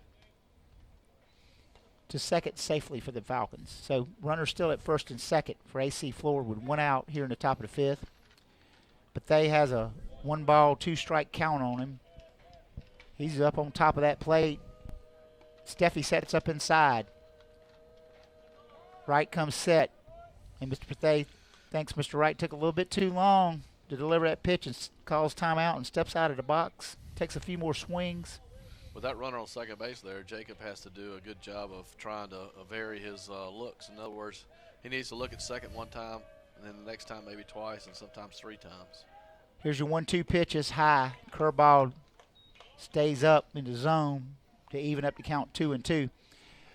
Mr. Wright has to be a little bit concerned after they broke on that last pitch, 1-2 pitch. Like I said, he needs to look at second more than once sometimes. Sometimes he gets in the habit of just looking at second one time and then throwing home. Here's your 2-2 pitch from Jacob. He wheels and turns and almost gets.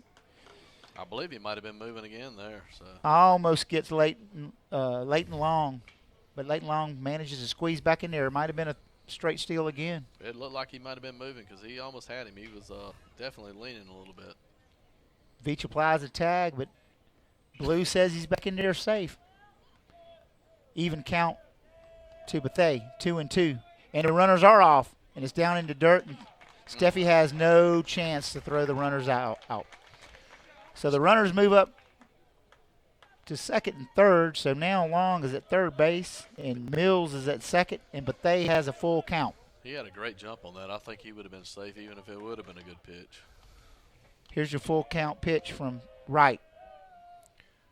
And it's up high, and he walks him. So they're loaded here. And looks like we're going to go to the bullpen with William Privet.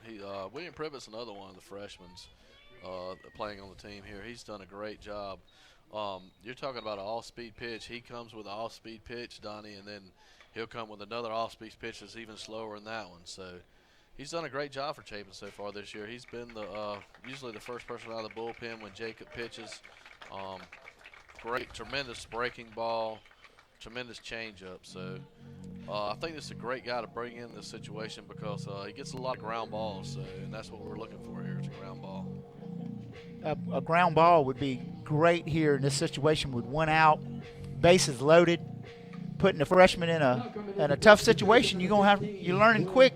Yeah, I don't think it bothers him a bit though. He's pitched a lot coming up through travel ball, a lot of big games, and I know this is a big situation here, but he doesn't seem like the kind of kid that gets rattled by that. Well, AC Flora is ranked number 1 in the state according to the latest polls. AC Flora, a 4A team here in the 4A classification. AC Flora is number 1. Hilton Head number 2. North Myrtle Beach number 3. So he's got his work cut out for him with the number 1 team in the state. Bases loaded. Pred on the pitch for Chapin. I know going in pitching with bases loaded with 1 out is not an ideal situation to be put in, but I think Privet can do the job they need him to do. Privet, again, a freshman. Probably tougher on the parents than it is on the player. I'm sure the parents have a hard time seeing their child come in with bases loaded. Mr. Privet just threw that curveball. It is a nasty curveball. Yeah, he's got a great curveball. That got a nice bat on it. If you're a right-handed batter, and it looks like we're got a guy with a clean uniform getting the batter at bat, so it looks like we might have a pinch hitter, number 7, Hernandez.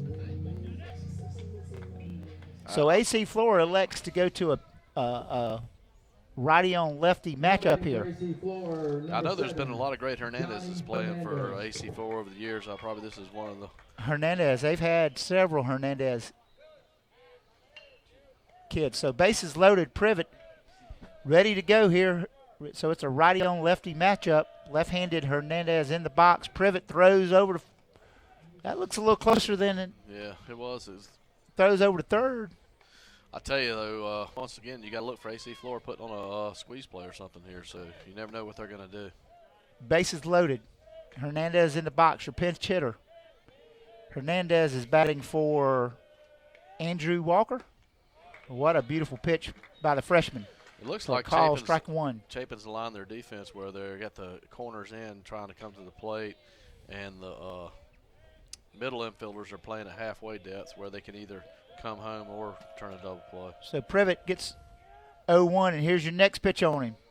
That ball tailed away from the left-handed pitcher. He has a lot of movement on his ball, Donnie. He's not an overpowering pitcher, but he has a tremendous movement. He's going to be a great pitcher one day. That pitch actually tailed away from the left-handed batter. So it's a 1-1 count.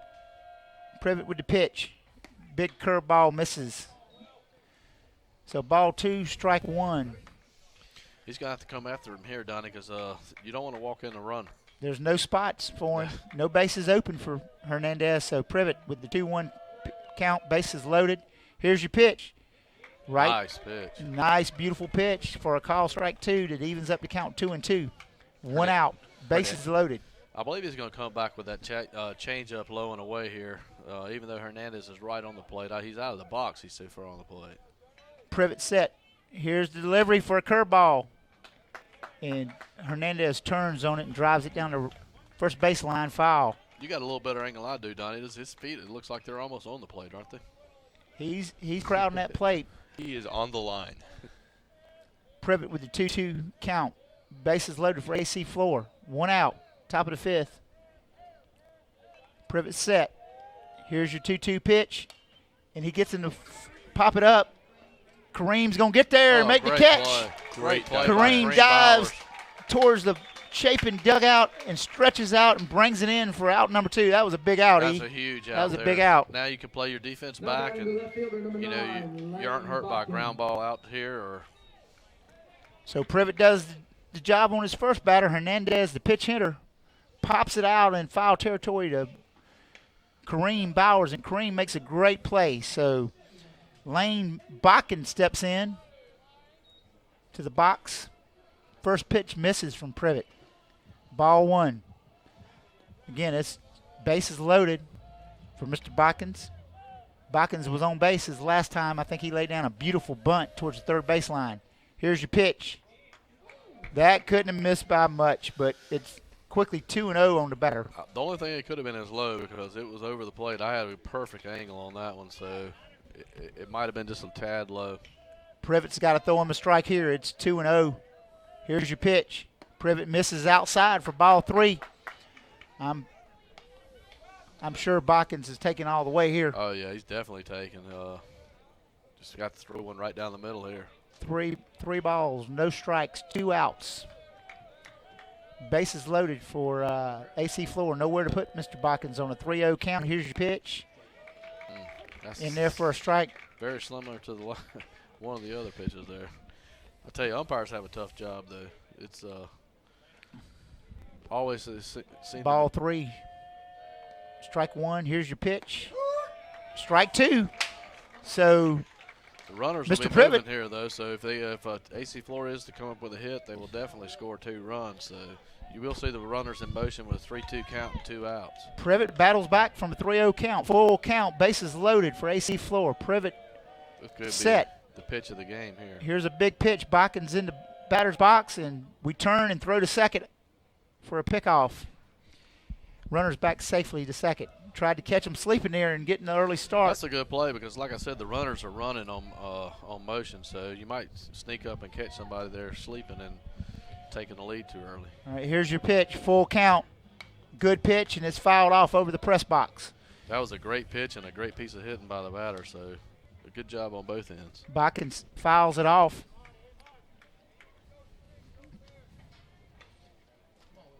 Botkins fouls it off. Bases loaded, full count. Another big pitch from the freshman, William Privet. Botkins in the box. Here's your full count pitch. Throws it, and it's hit up the middle. Veach fields it over to first, and we get him Got him. to end I the tell top you, of the 5th with that's bases loaded. What a big inning. Great job by William Privet. Not only that, he got a piece of that ball a little bit and slowed it down and enabled Chris Feast to get over and get it and make the play. I think if he hadn't put his glove on it, it was going up the middle. It's a base hit and it scores 2 runs. So Big play by Veach. great awareness by Privet to get his glove down and at least get a piece of it. So, Man, what a big time spot to be put in by the freshman. Yeah, and two- he comes in and gets Hernandez to fly out on a little foul ball to Bowers, and then gets Botkins, the senior, to ground out. So Privet gets us out of a jam here, bases loaded jam here in the top half of the 5th. Chapin needs to capitalize on this. Donnie, I believe we got a soccer game going on behind us. The Chapin girls are beating LR 14-0. I don't know if that's Is that a football game or a soccer game? I think it's a soccer game. Your Chapin soccer team girls soccer team is number 1 in the state, I Yeah, defending understand. state champions and number 1, yeah. Yeah, defending state champions, and most of those girls that was on that state championship game came back. Is that right, Lucas? I think they only lost 2 or 3 seniors total last year. They have a really solid team. I think Who's some of the They girls on lost that team Jordan this year? Dossie, I know, was a really good player that they lost, who had a good showing in the state championship. The Slice girl still plays. Yes, Sally is still playing. You got Rachel and Kylie They have- Cosby. They have good forwards. They're an overall great team. Same with the boys. Okay, here we go in the bottom half of the 5th. Nick Price is your batter. Yeah, and the third baseman is playing where they normally play on Nick Price, about 4 steps in on the grass, so I think he's still trying to bunt. Yeah, I think they learned after the last play, Nick Price bunted it to the pitcher and beat it out. So the infield takes a few more steps in this time. First baseman's probably 3 or 4 steps in on the grass, and the third baseman is 2 or 3 steps in on the grass. So Nick has worked a 2-0 count here, and he's probably going to let one go by here. And take 2-0 the pitch. count, and he bunts it. He still bunts it. Will he beat it or Oh, not? yeah, Yes, easily. he still beats it. So I'll Nick tell you. Price. Great bunt. He got that right where he needed to, and he can just flat out fly. He's one of the fastest kids I've seen in a long time. Well, Now batting the right AC fielder, Flora was number daring him to bunt, and he did it anyway. A lot of teams do, and he's going to do it. I mean, AC Flora had their third baseman 3 or 4 steps in on the grass, and Nick Price lays down a beautiful bunt in his direction, and the third baseman has no play. I think, with no outs here late in the game, I think we're going to see another bunt by Will Krosky and try to move the runner to second. Will Krosky's your batter, and the pitch is high from Chapman. So AC Flora still rolling along with Charles Chapman. Nick Price at first. Will Krosky's your batter. Ball one to Krosky. AC Flora still has no one working in the bullpen, so they feel confident with this pitcher. He's pitched great through, 6 innings so far? 5 innings, I'm sorry. We're at the bottom of the 5th, and Chapman's still out on the mound for AC Flora. He throws over, chases Price back. Will Krosky has a 1-0 count. Chapman set. Here's your pitch from Chapman, and they almost get. I'll tell you, that's a balk. That was a balk. Say, if that wasn't a balk, I had never seen one, because that was definitely a balk. He stepped right to home plate and threw to first base. So the pitcher for AC Flora did the job for us. He got the runner down to second, which I don't know what he did on that, because he actually fooled himself, I think. I don't know.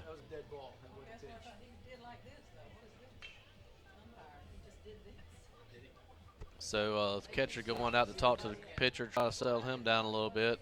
Coach McLeod's talking to Nick Price and letting him know what the offensive strategy is for Chapin. It wouldn't surprise me if Krosky still tries to lay a bunt down here. I think it'd be a great play. You can get a good bunt to the third baseman, because he's staying back with the runner on second. You get a good bunt down third base, and you're on again. Krosky has good speed, played defensive back for the Chapin Eagles football team, and Chapman throws way outside from Chapman. I still can't believe we don't have a Stern in the bullpen, because Chapman looks like he's struggling a little bit now. He's behind to Will Krosky. 2 balls, no strikes. Nick Price down at second. Chapin needs to do something here in their bottom half of the 5th. Chapman with the pitch. Price has got his lead.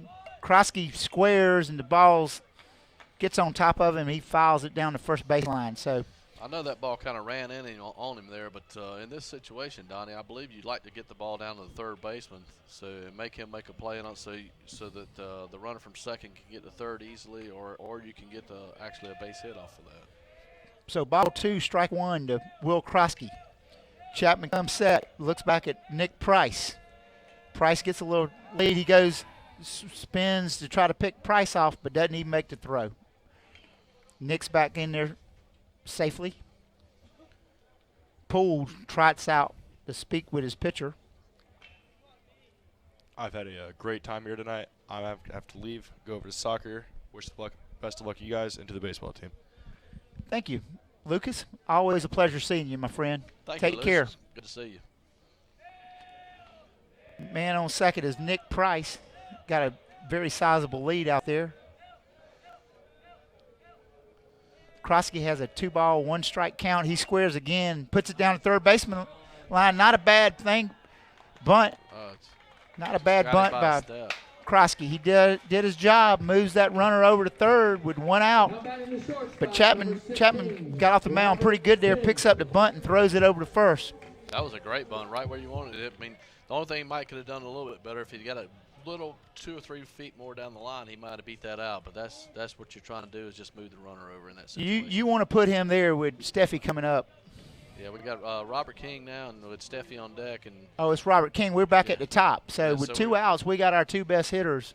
We got 2, 3, and 4 up right now. So King makes good contact. Like you said, man, we hadn't had a strikeout the whole game, so we've been making good contact. We just need a ground ball.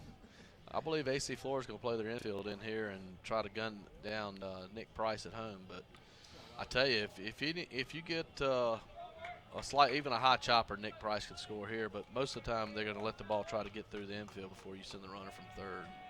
King, a senior, he's been in many situations like this and hits a hard ball, but it's foul over the batting barn. I'd take a fly ball right now. I'd take a fly ball. Anything to get that run in. So King down a strike. No balls, 1 strike to King. Nick Price at third. Got a small lead over at third. Chapman with the pitch. Almost hits him. I tell you, AC Flora's outfielders are playing real shallow. I don't know if they know, but Robert King's got some decent power. He can get the ball in the galleys out there. He can get the ball over the head if he catches one good here. King with a 1-1 count. Chapman delivers. Here's your pitch. Ball's outside and low. 2 balls, 1 strike to the Chapin High School senior, Robert King.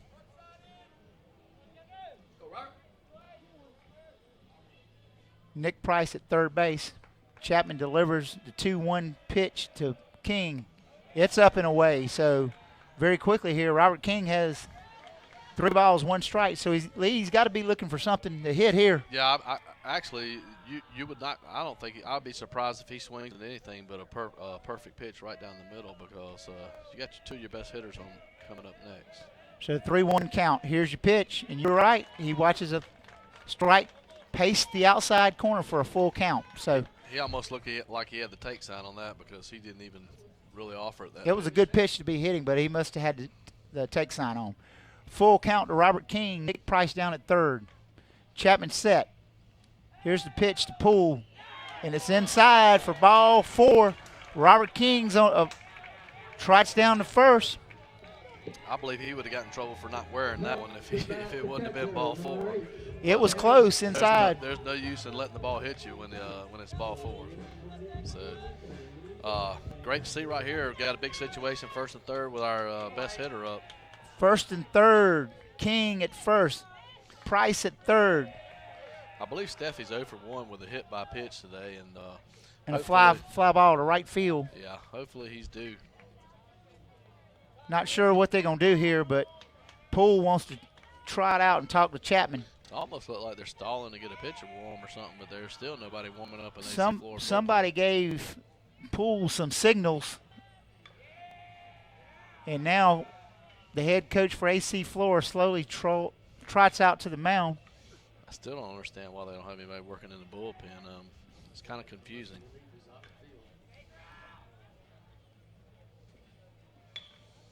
I mean, you're late. You're in the bottom of the fifth inning, and he's thrown quite a few pitches, and he looks like he's been struggling with his command over the last few batters. So, I'm not second guessing the coach's decision or whatever, but I believe if I was coaching for AC Flora, I would definitely have someone up in the bullpen. The only thing that you might think is that maybe their relief pitcher is one of the fielders that's out in the field. Well, AC Flora huddled up on the pitcher's mound, all the infielders talking strategy here. Yeah, the umpire has to go out and break up the huddle out there.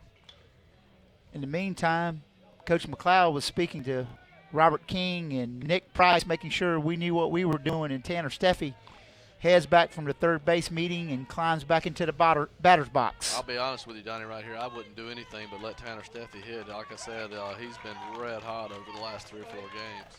The infield is still kind of semi-in. Well, I think they're back just a little bit. They're back just a little bit, second and third. I think it's because they respect that Tanner Steffi hits the ball so hard. Here we go, Chapman with the delivery. Pitch is inside, curveball inside, delayed steal. AC Flora does not bite.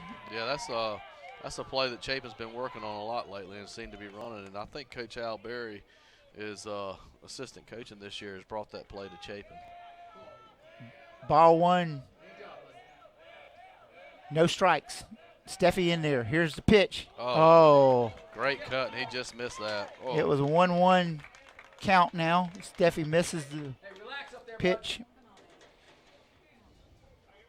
Steffi, a junior here at Chapin High School. 1-1 count to Tanner Steffi.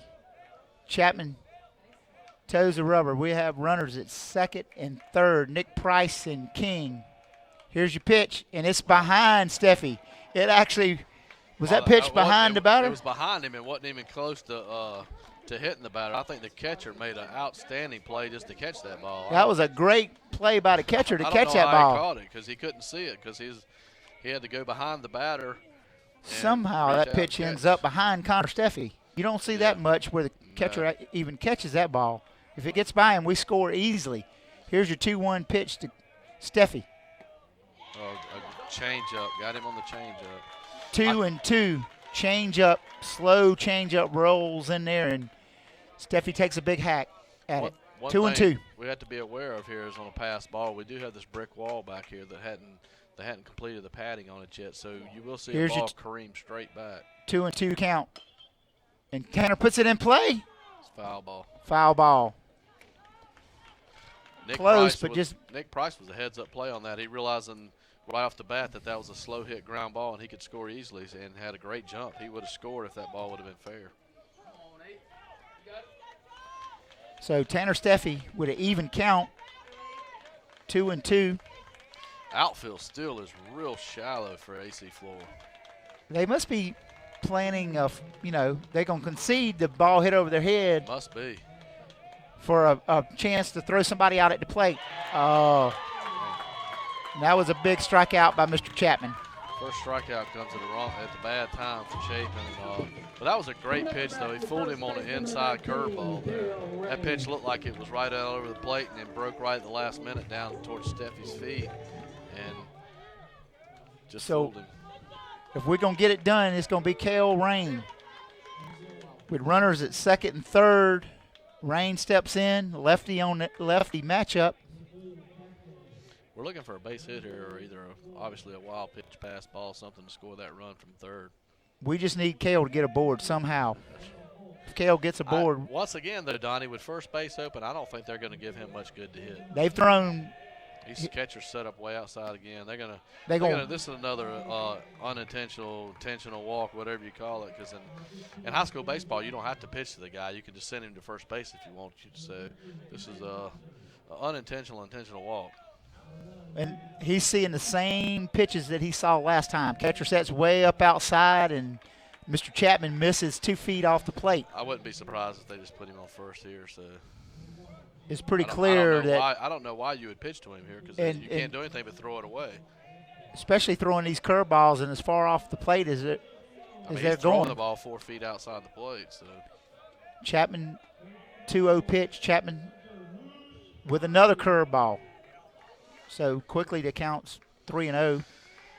Hopefully, maybe he'll throw one far enough out there to get by the catcher. So they're just going to put him on. They're going to put him on now. They're not going to chance it. They're going to let.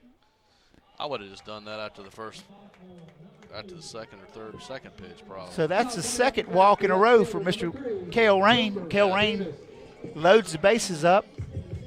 King at second. Once again, that just gives Cooper Bemis extra motivation here to put a good swing on the pitch and get a base hit. So Cooper Bemis, last time he was in this position, had a hard ground ball back to the pitcher, which Chapman turns and threw the late and long threw it over to first to turn to double play. So we really need something to happen here. But that pitch, that ball was real close to getting to the screen there. That first pitch almost gets away from. I tell you, with anything gets a little bit by that catcher, with Nick Price's speed at third, he should score easily. The catcher, Nick Poole, made a great play on that. So Bemis is back in there with 1-0 count. Here's your pitch. It's down low. 2-0. So it's a 2-0 count to Bemis. Yeah. Bemis has got to be looking for his pitch here. I believe he just got the sign for Coach McLeod to take. That's a pretty hard sign to miss. It's universal #1.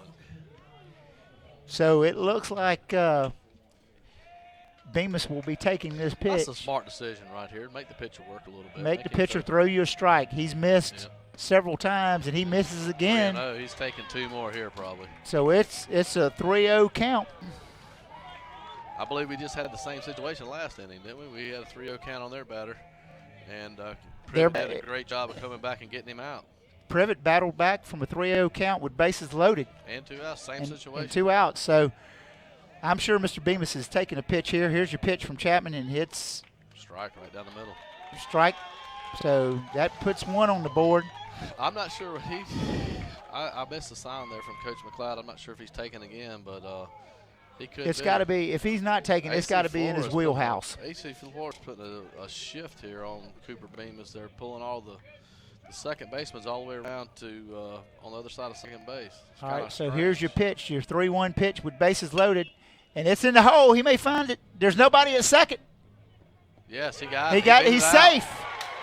I believe that shift came back to haunt him. I think it did too. That would have been an easy, easy play at second base for the shortstop would have made that and flipped to second easily. And you got your second baseman trying to make a throw from deep in the hole and shortstop that he's not accustomed to making. That's true. So Chapin's able to put 1 across with AC Flora. think AC Flora just outcoached herself right there. I think they did too. They had a shift on, and Bemis drives one up towards short, which the second baseman has to feel, and he can't make the throw to first. Sometimes you just overthink yourself in baseball. So Chapin gets the lead here in the bottom of the fifth. Chapin now leads 2-1, and the bases are still loaded for Kareem Bowers. A hit here would be nice, but Kareem looks at that curveball and calls strike one. Come on, This Kareem. would be great for Kareem Bowers' confidence here. He needs a big hit to get him going. We're going to need him later on in the season to get some big hits. This is the first of two this week against AC Flora. It'd be nice to get the first one. That ball's low. One ball, one strike to Kareem Bowers. Kareem, a junior here, plays running back on the football team. Tailback for Coach Gentry and the Chapin Eagles. 1-1 count, bases loaded. Chapman still out there for AC Flora. Here's your pitch. Right down the middle. Down the middle for call, strike two. Kareem looked like he thought it was going to hit him or something. I saw him kind of dance a little. I think he got fooled on that pitch. I don't know why, because it was just a fastball right down the middle.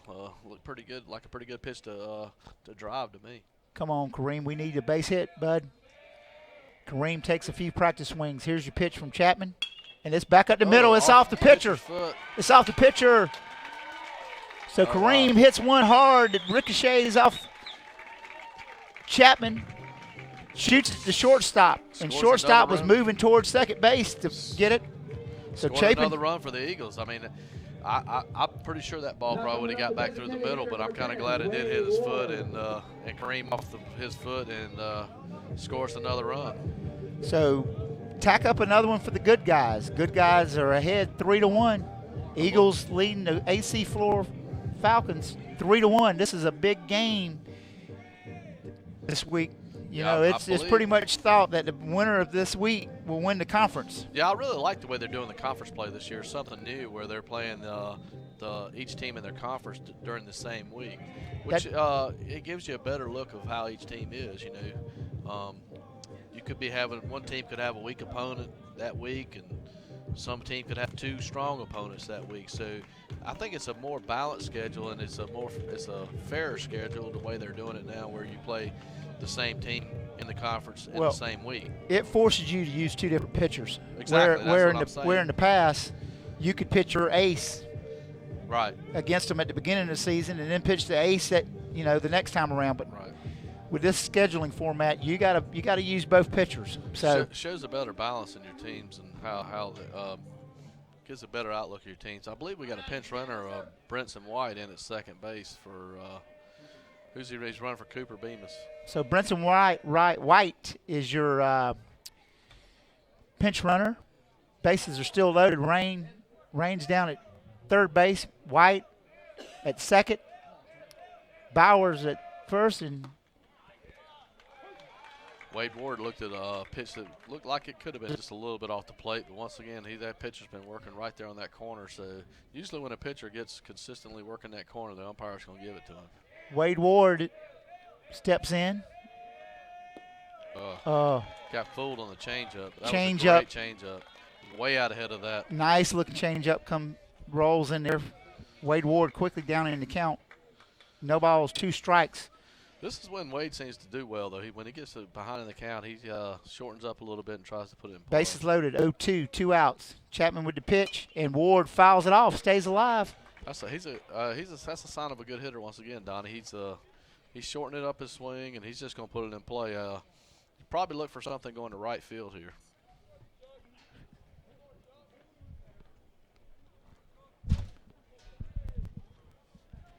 Okay, set stage here. Bases loaded. 0-2 count to Ward. Chapman with the pitch. Ward hits a smash, and it's going to go in the hole. Yeah. It's between right field and the center fielder. Kareem Bowers fell down. Kareem Bowers falls going into third. Oh, wow. That was easily going to be 3 runs, but Kareem slips in between second and third base. Not good. Hopefully Kareem's all right, but that would have easily scored 3 runs. He looked like his feet just got moving a little too fast for his body there. So Wade Ward hits a double in between center field and right field to extend our lead to 5-1. So Chapin has jumped on the AC Flora Falcons 5-1 here in the bottom of the fifth, and I think that's all for Mr. Chapman. Yeah, I don't know. That's the second. That's the second visit. So Mr. Chapman's night is done. So AC Flora making a pitching change here. Number 6. Number 6 for AC Flora. It looks like the DH is coming in to pitch. Or 5. We're really not sure who the pitcher is here. We'll try to get you. I think it's Harmon Cox.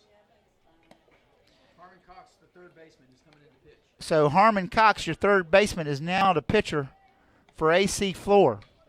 But that was a big hit by your Chapin Eagles. Wade Ward was down in the count 0-2, battled off a pitch, and then smokes a hard hit ball into right center field to score 2 runs.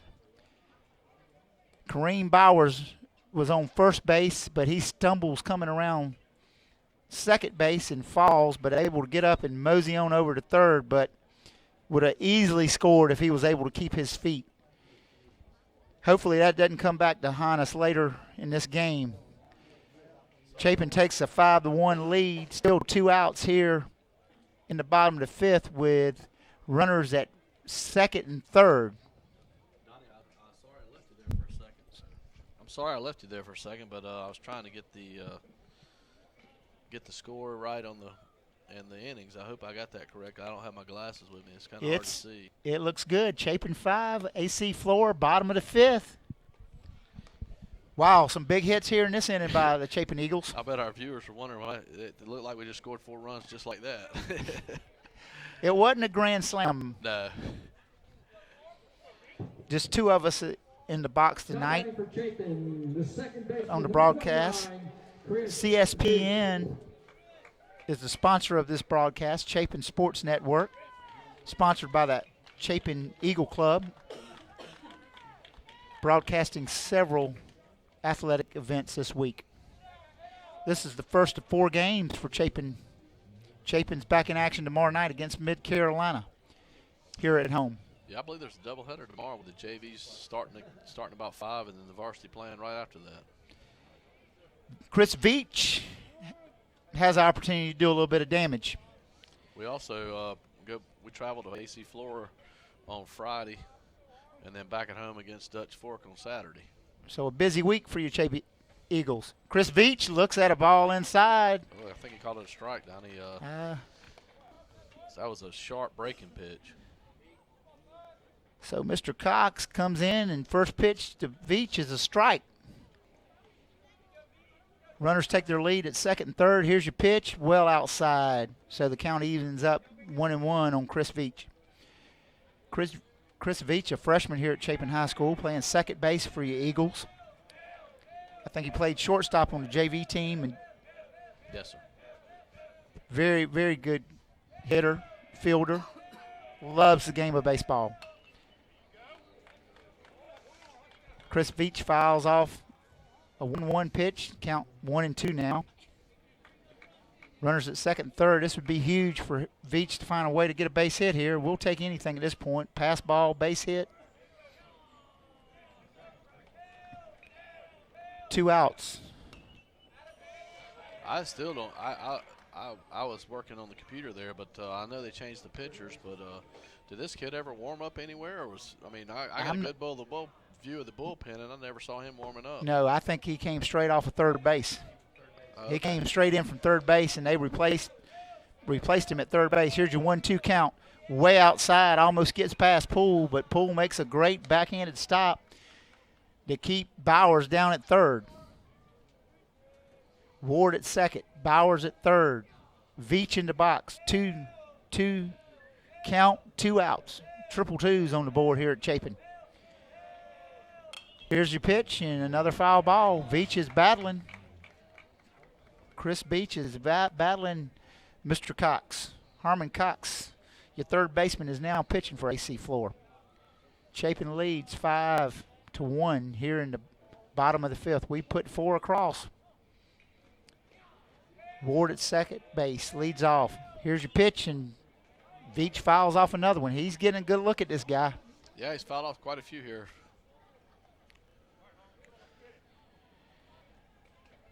AC Flora's outfielders continue to play shallow, so hopefully we can get another one in the gap and take advantage of it.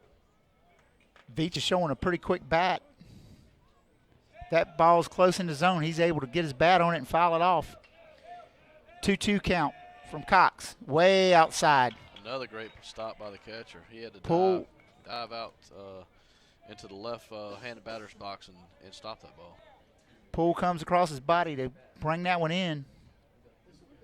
So Veach has worked it full here in the bottom of the 5th. So your full count, here's the pitch, and Veach pops it up. I think it's out of play. First baseman and your catcher takes off after it, but it ends up in the AC Flora bleachers. Starting to get a little dark here, Donnie, here at the stadium. The lights have been on for quite some time. Still no wind or anything, so. Still, temperature still great, though. Full count to Veach. Runners take their lead. Here's your full count, and it's way outside. So Veach gets a walk after what a quality at bat that was. I think Veach probably fouled off about 8 or 9 foul balls. It's 79 degrees here at Chapin.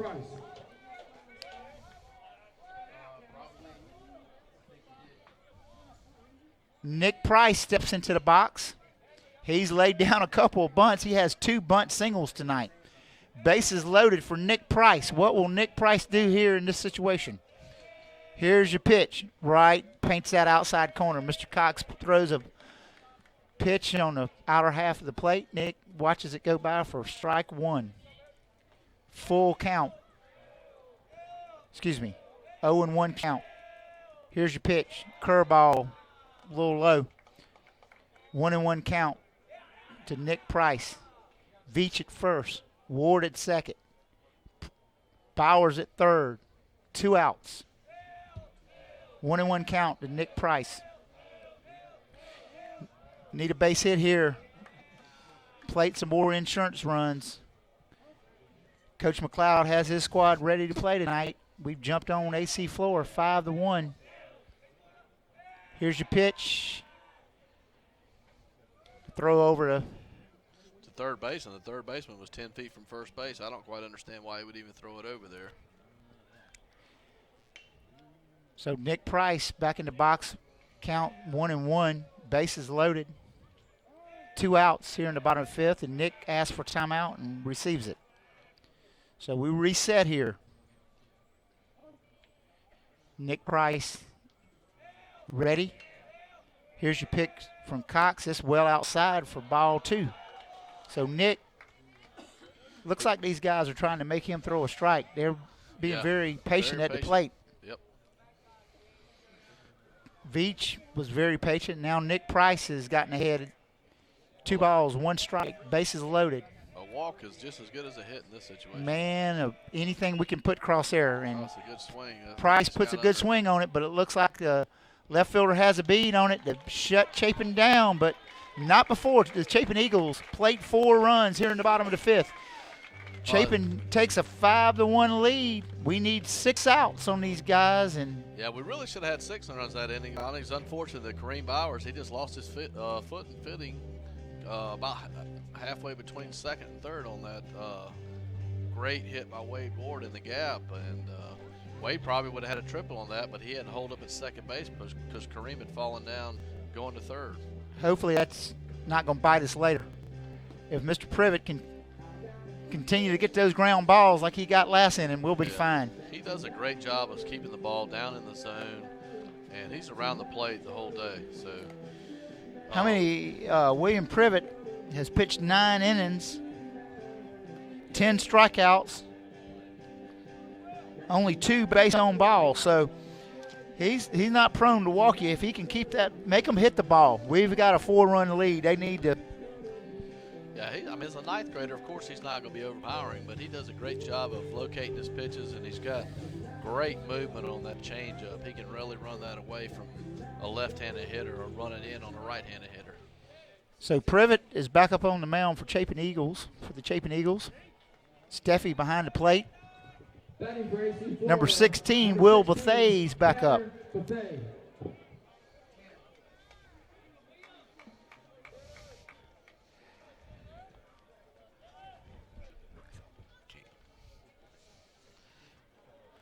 Will Bethay? Tanner Bethay. Okay. We have a meeting here between the batter and the third base coach. Is this a pinch hitter? Okay. Tanner Bethay steps in. William Privet, beautiful pitch. Right there on that outside corner. Catches the outside corner.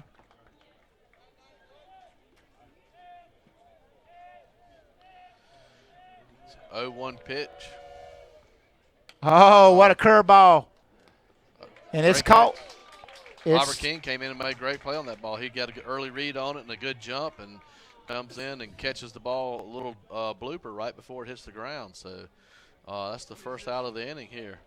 So I believe we're going to have another pinch hitter here, number 24, I think, 29. 29. Number 29. Number 29, John McCabe. It would be John McCade, I believe, there. Who's John McCade? Who's he batting for? Don McCabe is your batter. So, but one out. It almost looked on that last pitch that he just kind of fought off that curveball. Yeah, at the last minute, he's like, I'm going to swing at this. And it was a easy fly ball, and that ball's hit down the right field line, but it's about 2 feet foul. So Mr. McCabe will have to come back, do it again. It's a 1-1 count to McCade, John McCade. AC Flora's had 2 consecutive pinch hitters here, so they've used several pinch hitters. Yes, that last inning, they used a couple pinch hitters. So 1-1 count to Privet. A little bit outside. Count goes to 2 balls, 1 strike. That ball was tailing away from that left-handed hitter. He's really got a great movement on that changeup. Same pitch and same result. 3 balls, 1 strike. I think here with a 4-run lead, Donnie, we just need to come right after. You need to come after him. Throw it right down in there. Here we go. That's what we're looking for. So Privet throws a strike to make it a full count on McCabe. 1 out, top of the 6th.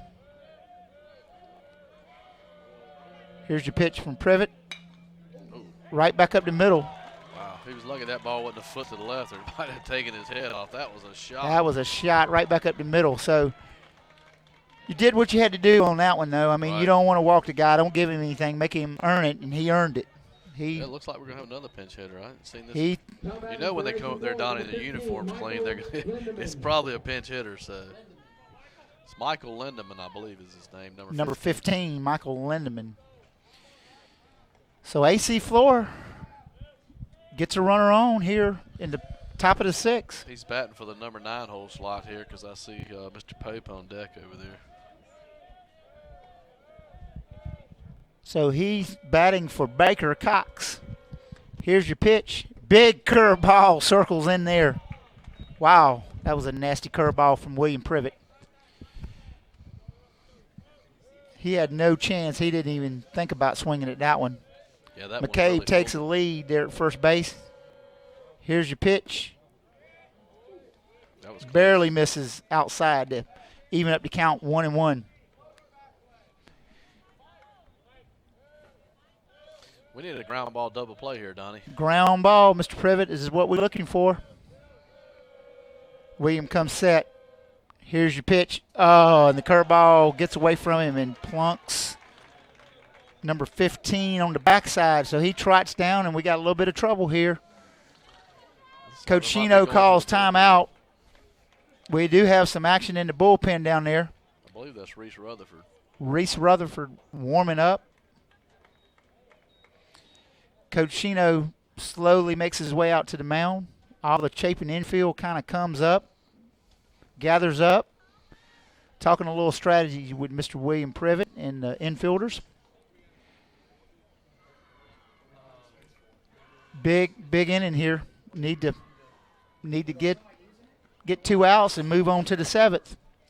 They're going to leave William Privet in. So William is going to have to face Mr. Pope. Last year, Mr. Pope hit a grand slam on us. Hopefully that's not in the cards tonight. William needs to keep that ball low. Hopefully get a ground ball and turn a double play. Now batting for AC Flora, the center fielder, number 27, Coleman Pope. Coleman Pope, your batter. He's the leadoff batter for AC Flora. So he's the kid that had the big double in the first inning of play. So he can hit. Coleman Pope is a hitter. He's been with AC Flora several years now. Been a starter for AC Flora. Privet set, runners at first and second. Here's your pitch from William Privet. Big curveball breaks right in there. Well, must have been inside. It couldn't have missed by much. That was a nice looking pitch. It looked good from my view, Donnie. Looked good from my view. We are a little biased, though, E. So 1-0 count to Pope. Here's the pitch, and it's a down and away for ball 2. Really don't need to lose this guy. This might be the last batter unless we find a way to get Mr. Pope out. So we got to find a way to get him out, Mr. Privet. 2-0 count from William Privet. Runners at first and second. Here's your pitch, and it's a fastball just blown right by Mr. Pope. He had a big cut at that one. That was a home run swing, wasn't it? He was trying to go yard on us, Yeah. E. I believe he's trying to hit that one over the scoreboard. But he missed it. Yes, that's the good news. That is the good news. So 2-1 count to Pope. Privet, here's your pitch. Curveball back to Privet. If Privet to second, to first for 2. So a great play by William Privet. He had the, I mean, in that situation, just a lot of pitchers would just go throw to the ball first. Third or first, and he had the wherewithal to throw the ball to second and turn the double play. Man, what a great heads-up play. First of all, on a 2-1 count, he throws a big breaking ball in there to get him to tap it back to him. He turns and wheels and throws it to another freshman, Chris Veach. Veach fires it over to Kel Rain to end the threat here in the top of the 6th with AC Flora. So that was I tell you, that was a huge play right there. That's a huge play. I think we're going to look back on that one tomorrow and say that was the play of the game right there. William Privet does his job here in the top of the 6th, gets AC Flora out to keep the score at 5-1. It doesn't get any bigger than that. Freshman pitching to a freshman at second base to turn to double play. Yeah, I'm with you, E. Most pitchers, they're going to take that easy out and just turn and throw it to first. But especially being a 9th grader, I can, if he's a senior or something like that, I can see him making that play. In a big game like this, no hesitation at all. No hesitation. Just turn right to second through it.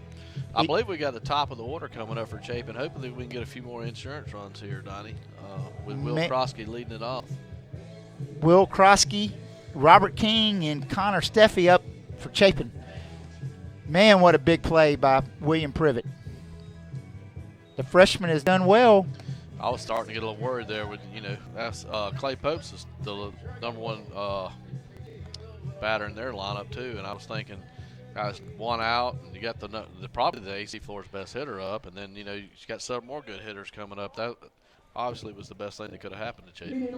We're going to have to get through the meat of their order here in the next inning, but I think Mr. Privet has the goods to do it. Well, they got to get through the meat of our order first. They've got to get the meat. Hopefully we can get a few runs and a few more insurance runs. And it's a great ball game tonight here at Chapin Field, especially with the good guys on top 5-1.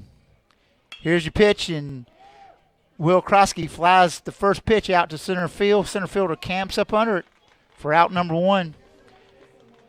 So King is your next batter. 1 pitch, 1 out here in the bottom half of the 6th. I tell you, we have a lot of activities going on up here in Chapin. You look out, and the track's playing, soccer's playing, softball. What's the soccer score? It was 14-0.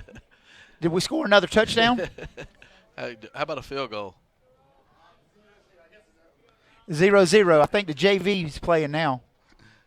So, foul off his foot. We have Robert King up, and he fouls the first pitch off his foot to make it 0-1 count. Robert King, senior here at Chapin High School, plays baseball only. focuses on baseball year round. Robert's been on base a lot today. You know, how I can tell that, Donnie? His uniform's dirty. Anytime a guy's uniform's dirty, he's been on base a lot. Well, let's hope he can add a little more dirt to that uniform. Oh, beautiful curveball. That was another nice one. Curveball from Harmon Cox, I think, is the pitcher for AC Flora. Came in the last inning and was able to get out of a jam. And King in the box. 0-2 count. King's got to fight it off. Tries to get him to chase a breaking pitch outside. King says no way. Got to drop down that pitch a little bit, give him the kind of little, not quite. Different arm angle. Yeah, not quite side arm, but not quite three-quarters. So he was up there. I guess you'd call that 2/3, wouldn't you? Back over the top, and it plunks him in the shoulder. Did it hit him? He missed him. He's got to wear that one. He's going to get that. How did he miss him? I don't know, but he's going to get a lot of flack from the dugout for that. So we're not standing in there and taking that one in the rear end. We needed to get that leadoff runner on, so count evens up 2-2. 3-1. 1 out. 1 out. We had Krosky fly out to center earlier, so we got 1 out, and Robert King here with a full count. Hopefully we can get a base runner on for Tanner Steffi. Full count, 1 out. King's back in the box. Cox delivers. Fouled it straight back right over the booth. That pitch was right down the heart of the plate. It looks pretty clear that Cox don't want to walk King. He threw that one in Robert's wheelhouse, and Robert just missed it. Full count to King. Here's your pitch. And King fouls another one off. Fouls the inside pitch off down to Coach McLeod. Coach McLeod chases it down and throws it back in to Connor Steffi waiting on deck. Tanner Steffi, I believe. Tanner Steffi. For some reason, I got his brother playing tonight, and his brother's a little foul ball over. Is used up all his eligibility and down at the University of South Carolina.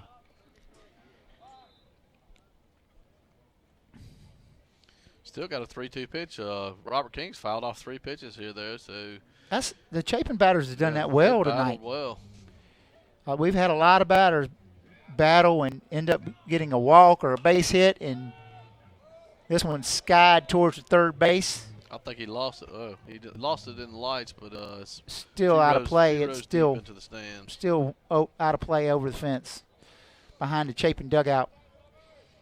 4 or 5 of the Chapin players hustle after the foul ball, throws it back in, and Tanner puts a second ball at his feet on deck. I'm surprised he didn't have 4 or 5 out there. That's how many Roberts fouled off here. So another full count pitch to Robert King. Here's your pitch from Cox, and it was outside, and he squibs it off into the hole. They had to shift on They had to shift it on again, and it cost him again. I just don't quite understand that because, I mean, I guess they're trying to pitch him inside or something and make him pull the ball, but Krosky goes that way a lot. So, I mean, especially with 2 strikes on him, I mean, that's what that you was teach King, a wasn't kid. it? Excuse me, Robert King. That's what you teach a kid with 2 strikes on is to go to the right side, you know. I'm not really sure why they would have that shift on, not unless they had data that King pulls the ball all the time or something. But with the shift on and King squirts one to the right side, so King's at first base. Tanner Steffi's in the box. 1 out. Bottom of the 6th. Here's your pitch, and That's Tanner just rips it. Oh. But right at the left fielder. Right at the left fielder. He hits the ball hard. That was well hit ball. It was just right at him, and all he had to do was take about 3 or 4 steps back and make the play. Great rip. Unfortunately, it's just right at the left fielder. So 2 outs. Robert King's at first. Well, I'm glad to see that we got Kel Rame up with a guy on first base, so I don't believe they're going to intentional walk him. I think Kale might get something to hit this time. Yeah. Chapman pitched him outside, so the left-hander, Kale Rain, to the right-handed throwing Cox, and they're going right back. King takes off, and the throw was not in time. King slides in there. Not in time. I think this shortstop didn't come up with the ball. It might have been a close play. But the shortstop, the ball was just a little bit in the dirt, and he didn't come up with the ball cleanly. Throw might have been there then. It was pretty close. So Rain may not see pitches this time now. Well, they were throwing him outside the first pitch anyhow. I don't think they were going to give him anything good to hit anyhow. There it is. He puts one down, so the steal's going to pay off. It goes between them, but it scores Robert King from second base. So a big 2-out single from Cale Rain. The first pitch he got to hit all night, and he puts it in the left center field. Great piece of hitting. They're pitching him away, and he just hit it right there. The left fielder did a great job of getting that ball and cutting it off and holding Cale to a single. Hit it where it's pitched. So King. I think that's the biggest difference between Cale this year and last year. I think last year he might have tried to pull a lot of balls a lot, and he's, like I said earlier in the broadcast, he's hit a lot of balls hard to that right there in that same spot. So Chapin adds a little insurance run here in the bottom of the sixth to make it 6-1, give us a 5-run lead. I believe we got Brenson White up here as first to bat. He came in to pitch run for Cooper Bemis in the last inning and is playing left field, so he's up for his first at bat of the night. Brenson White looks at a curveball that finishes way outside, about 2 feet outside. So Brenson takes the curveball. 1-0 count. Rain at first base. Cale's a big 6'4". Second pitch from Cox is 2-0. It's a ball. Count 2-0. Rain played wide receiver for the Chapin Eagles football team. Brenson needs to put this ball in play. Brenson White, another senior for Chapin. And that's out of play, I believe. Out of play. He makes contact, but it's hard for me to see that ball, but just the way the kids were reacting in the dugout, I could tell it was out of play. So it's 2-1 on Brenson. Cale down at first. 1 run already across here in the bottom half of the sixth. Cale with a big 2-out hit after a stolen base by King. All right, Brenson hits it up. Just foul. Oh, just foul. Even though the third baseman made a play on that, he would have not gotten Brenson. Brenson's pretty quick on his feet. I think Brenson usually comes in as a defensive replacement. Yeah, he's been playing a lot of defensive replacements late in the game. He's a great outfielder, and also has runs a lot for the catcher and the pitcher. Has a great speed on the bases. So count evens 2-2. 2 outs here in the bottom of the sixth. Brenson looks at a ball 3, low and inside to Brenson. A 3-2 pitch here. The runner from first base should get a good jump here, moving. Cale will be on the move. Cale Rain at first will be on the move. Brenson back in the box, full count. Here's your pitch, and it's up and away for ball 4. So now we have runners at first and second, and the AC Flora coach calls timeout and heads out to the mound to visit his pitcher. Once again, nobody's warming up in the bullpen. So either if they do make a change, it's going to be one of the fielders again. And he asked for the ball, so we're going to have a pitching change here in the bottom of the sixth. It must be another infielder. Which infielder is pitching? Number 4. I believe that's the second baseman. Second baseman, yeah. Number 4, Andrew Walker is your new pitcher here in the bottom half of the sixth. Andrew Walker's been playing second base for AC Flora, and yeah, I do. That's position 4. Okay, Andrew. We're not sure who he is right now, but I tell you, Donnie. It has to be an infielder. Yeah, this is one of the first times I've seen people make pitching changes, and the kids never throw any warm-up pitches.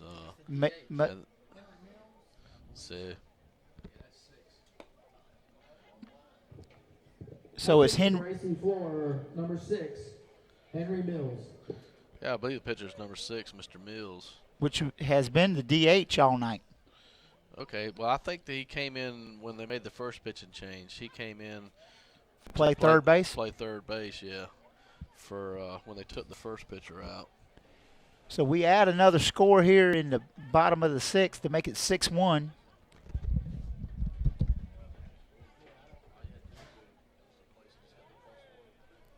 We're trying to get our screen update for our viewers. Screen may say 5-1, but it's 6-1 right now.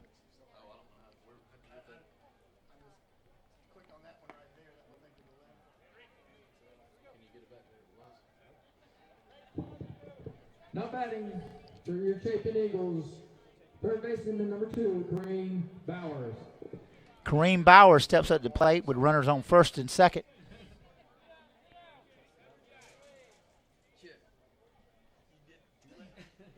Kareem Bowers steps in, runners at first and second. Here's your pitch from Mills. Curveball misses outside.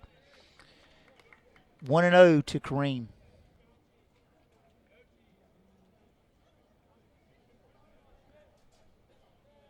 1-0 count to Kareem. 2 outs, bottom of the 6th.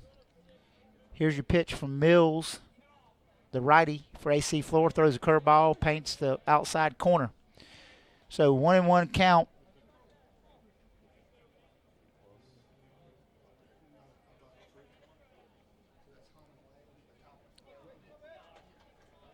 Six to 1, bottom of the 6th. 2 outs. Here's your pitch to Bowers. It misses outside. Count goes 2 balls, 1 strike.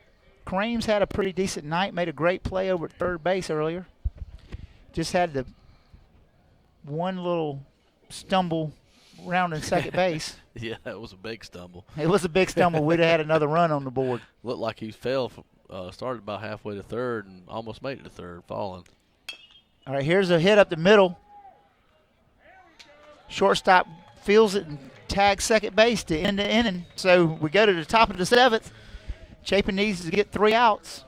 We've got that was great. We got us an insurance run, and we've made AC Flora use a lot of pitchers tonight, which could be very beneficial to us on Friday because they've thrown this a lot of pitchers out there, the 4th one. So Privet's back out to start the 7th. yeah, he pitched great. I mean, he had a little struggle there where he gave up a sharply hit ball at the middle and hit a batter, but other than that, he's been pretty successful. No walks. No walks. He's making them hit the ball. So we just got with a 5-run lead right here, this is what we're looking for now. Privet needs to throw strikes, and this game would be huge.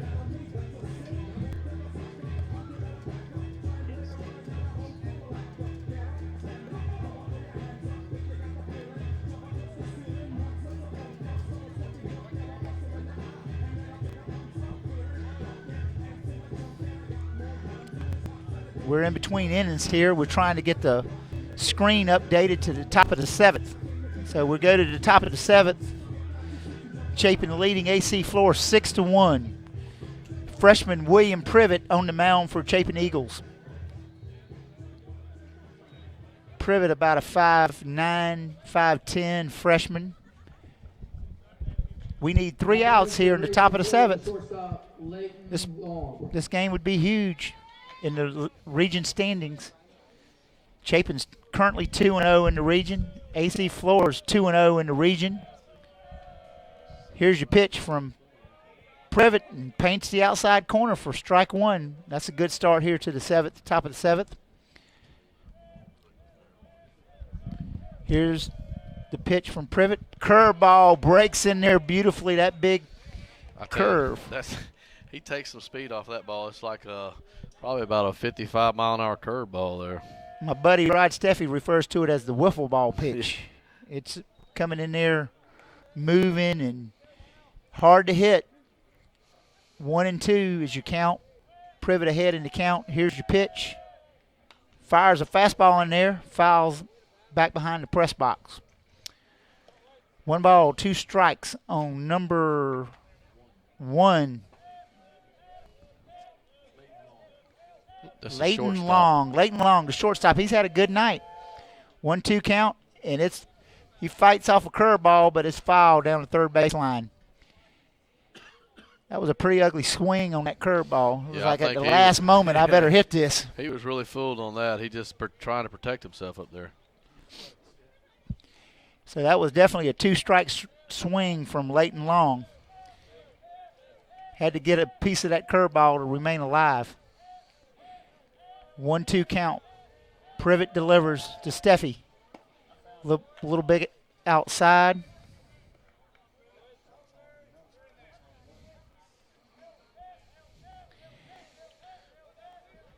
Two and two. Privet with the pitch. Here's the pitch, and it's down the middle. Hit the King. Oh, it takes a bad hop at the last minute on King and bounces up in his chest.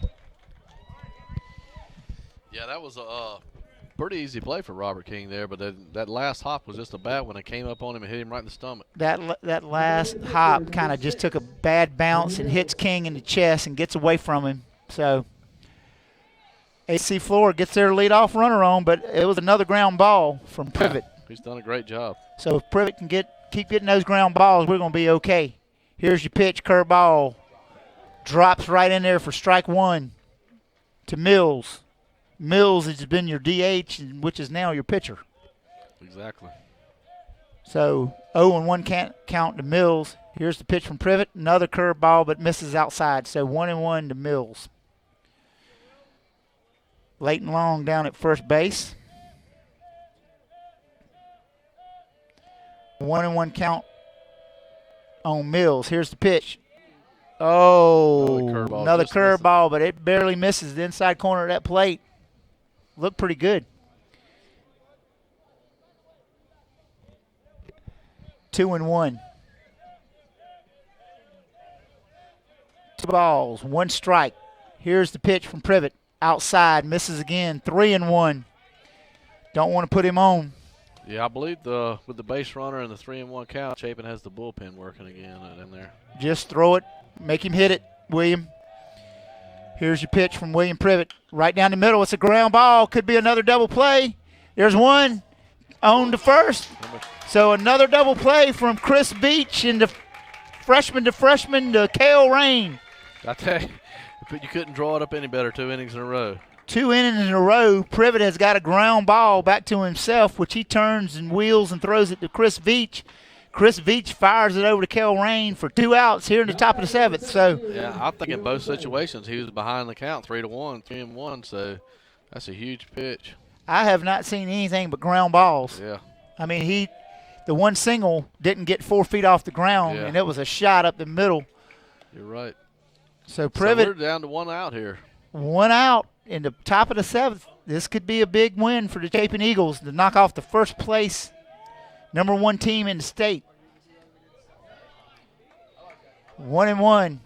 AC Flora comes into the game tonight as the #1 team in 4A. So if Chapin can bring these boys down, that would be huge from a state perspective as well as a region perspective. Yeah, he's good. Privet with another great curveball. Got him behind 1 and 2. So Privet here, this could be it, folks. Privet with a 1-2 count. Here's your pitch from Privet.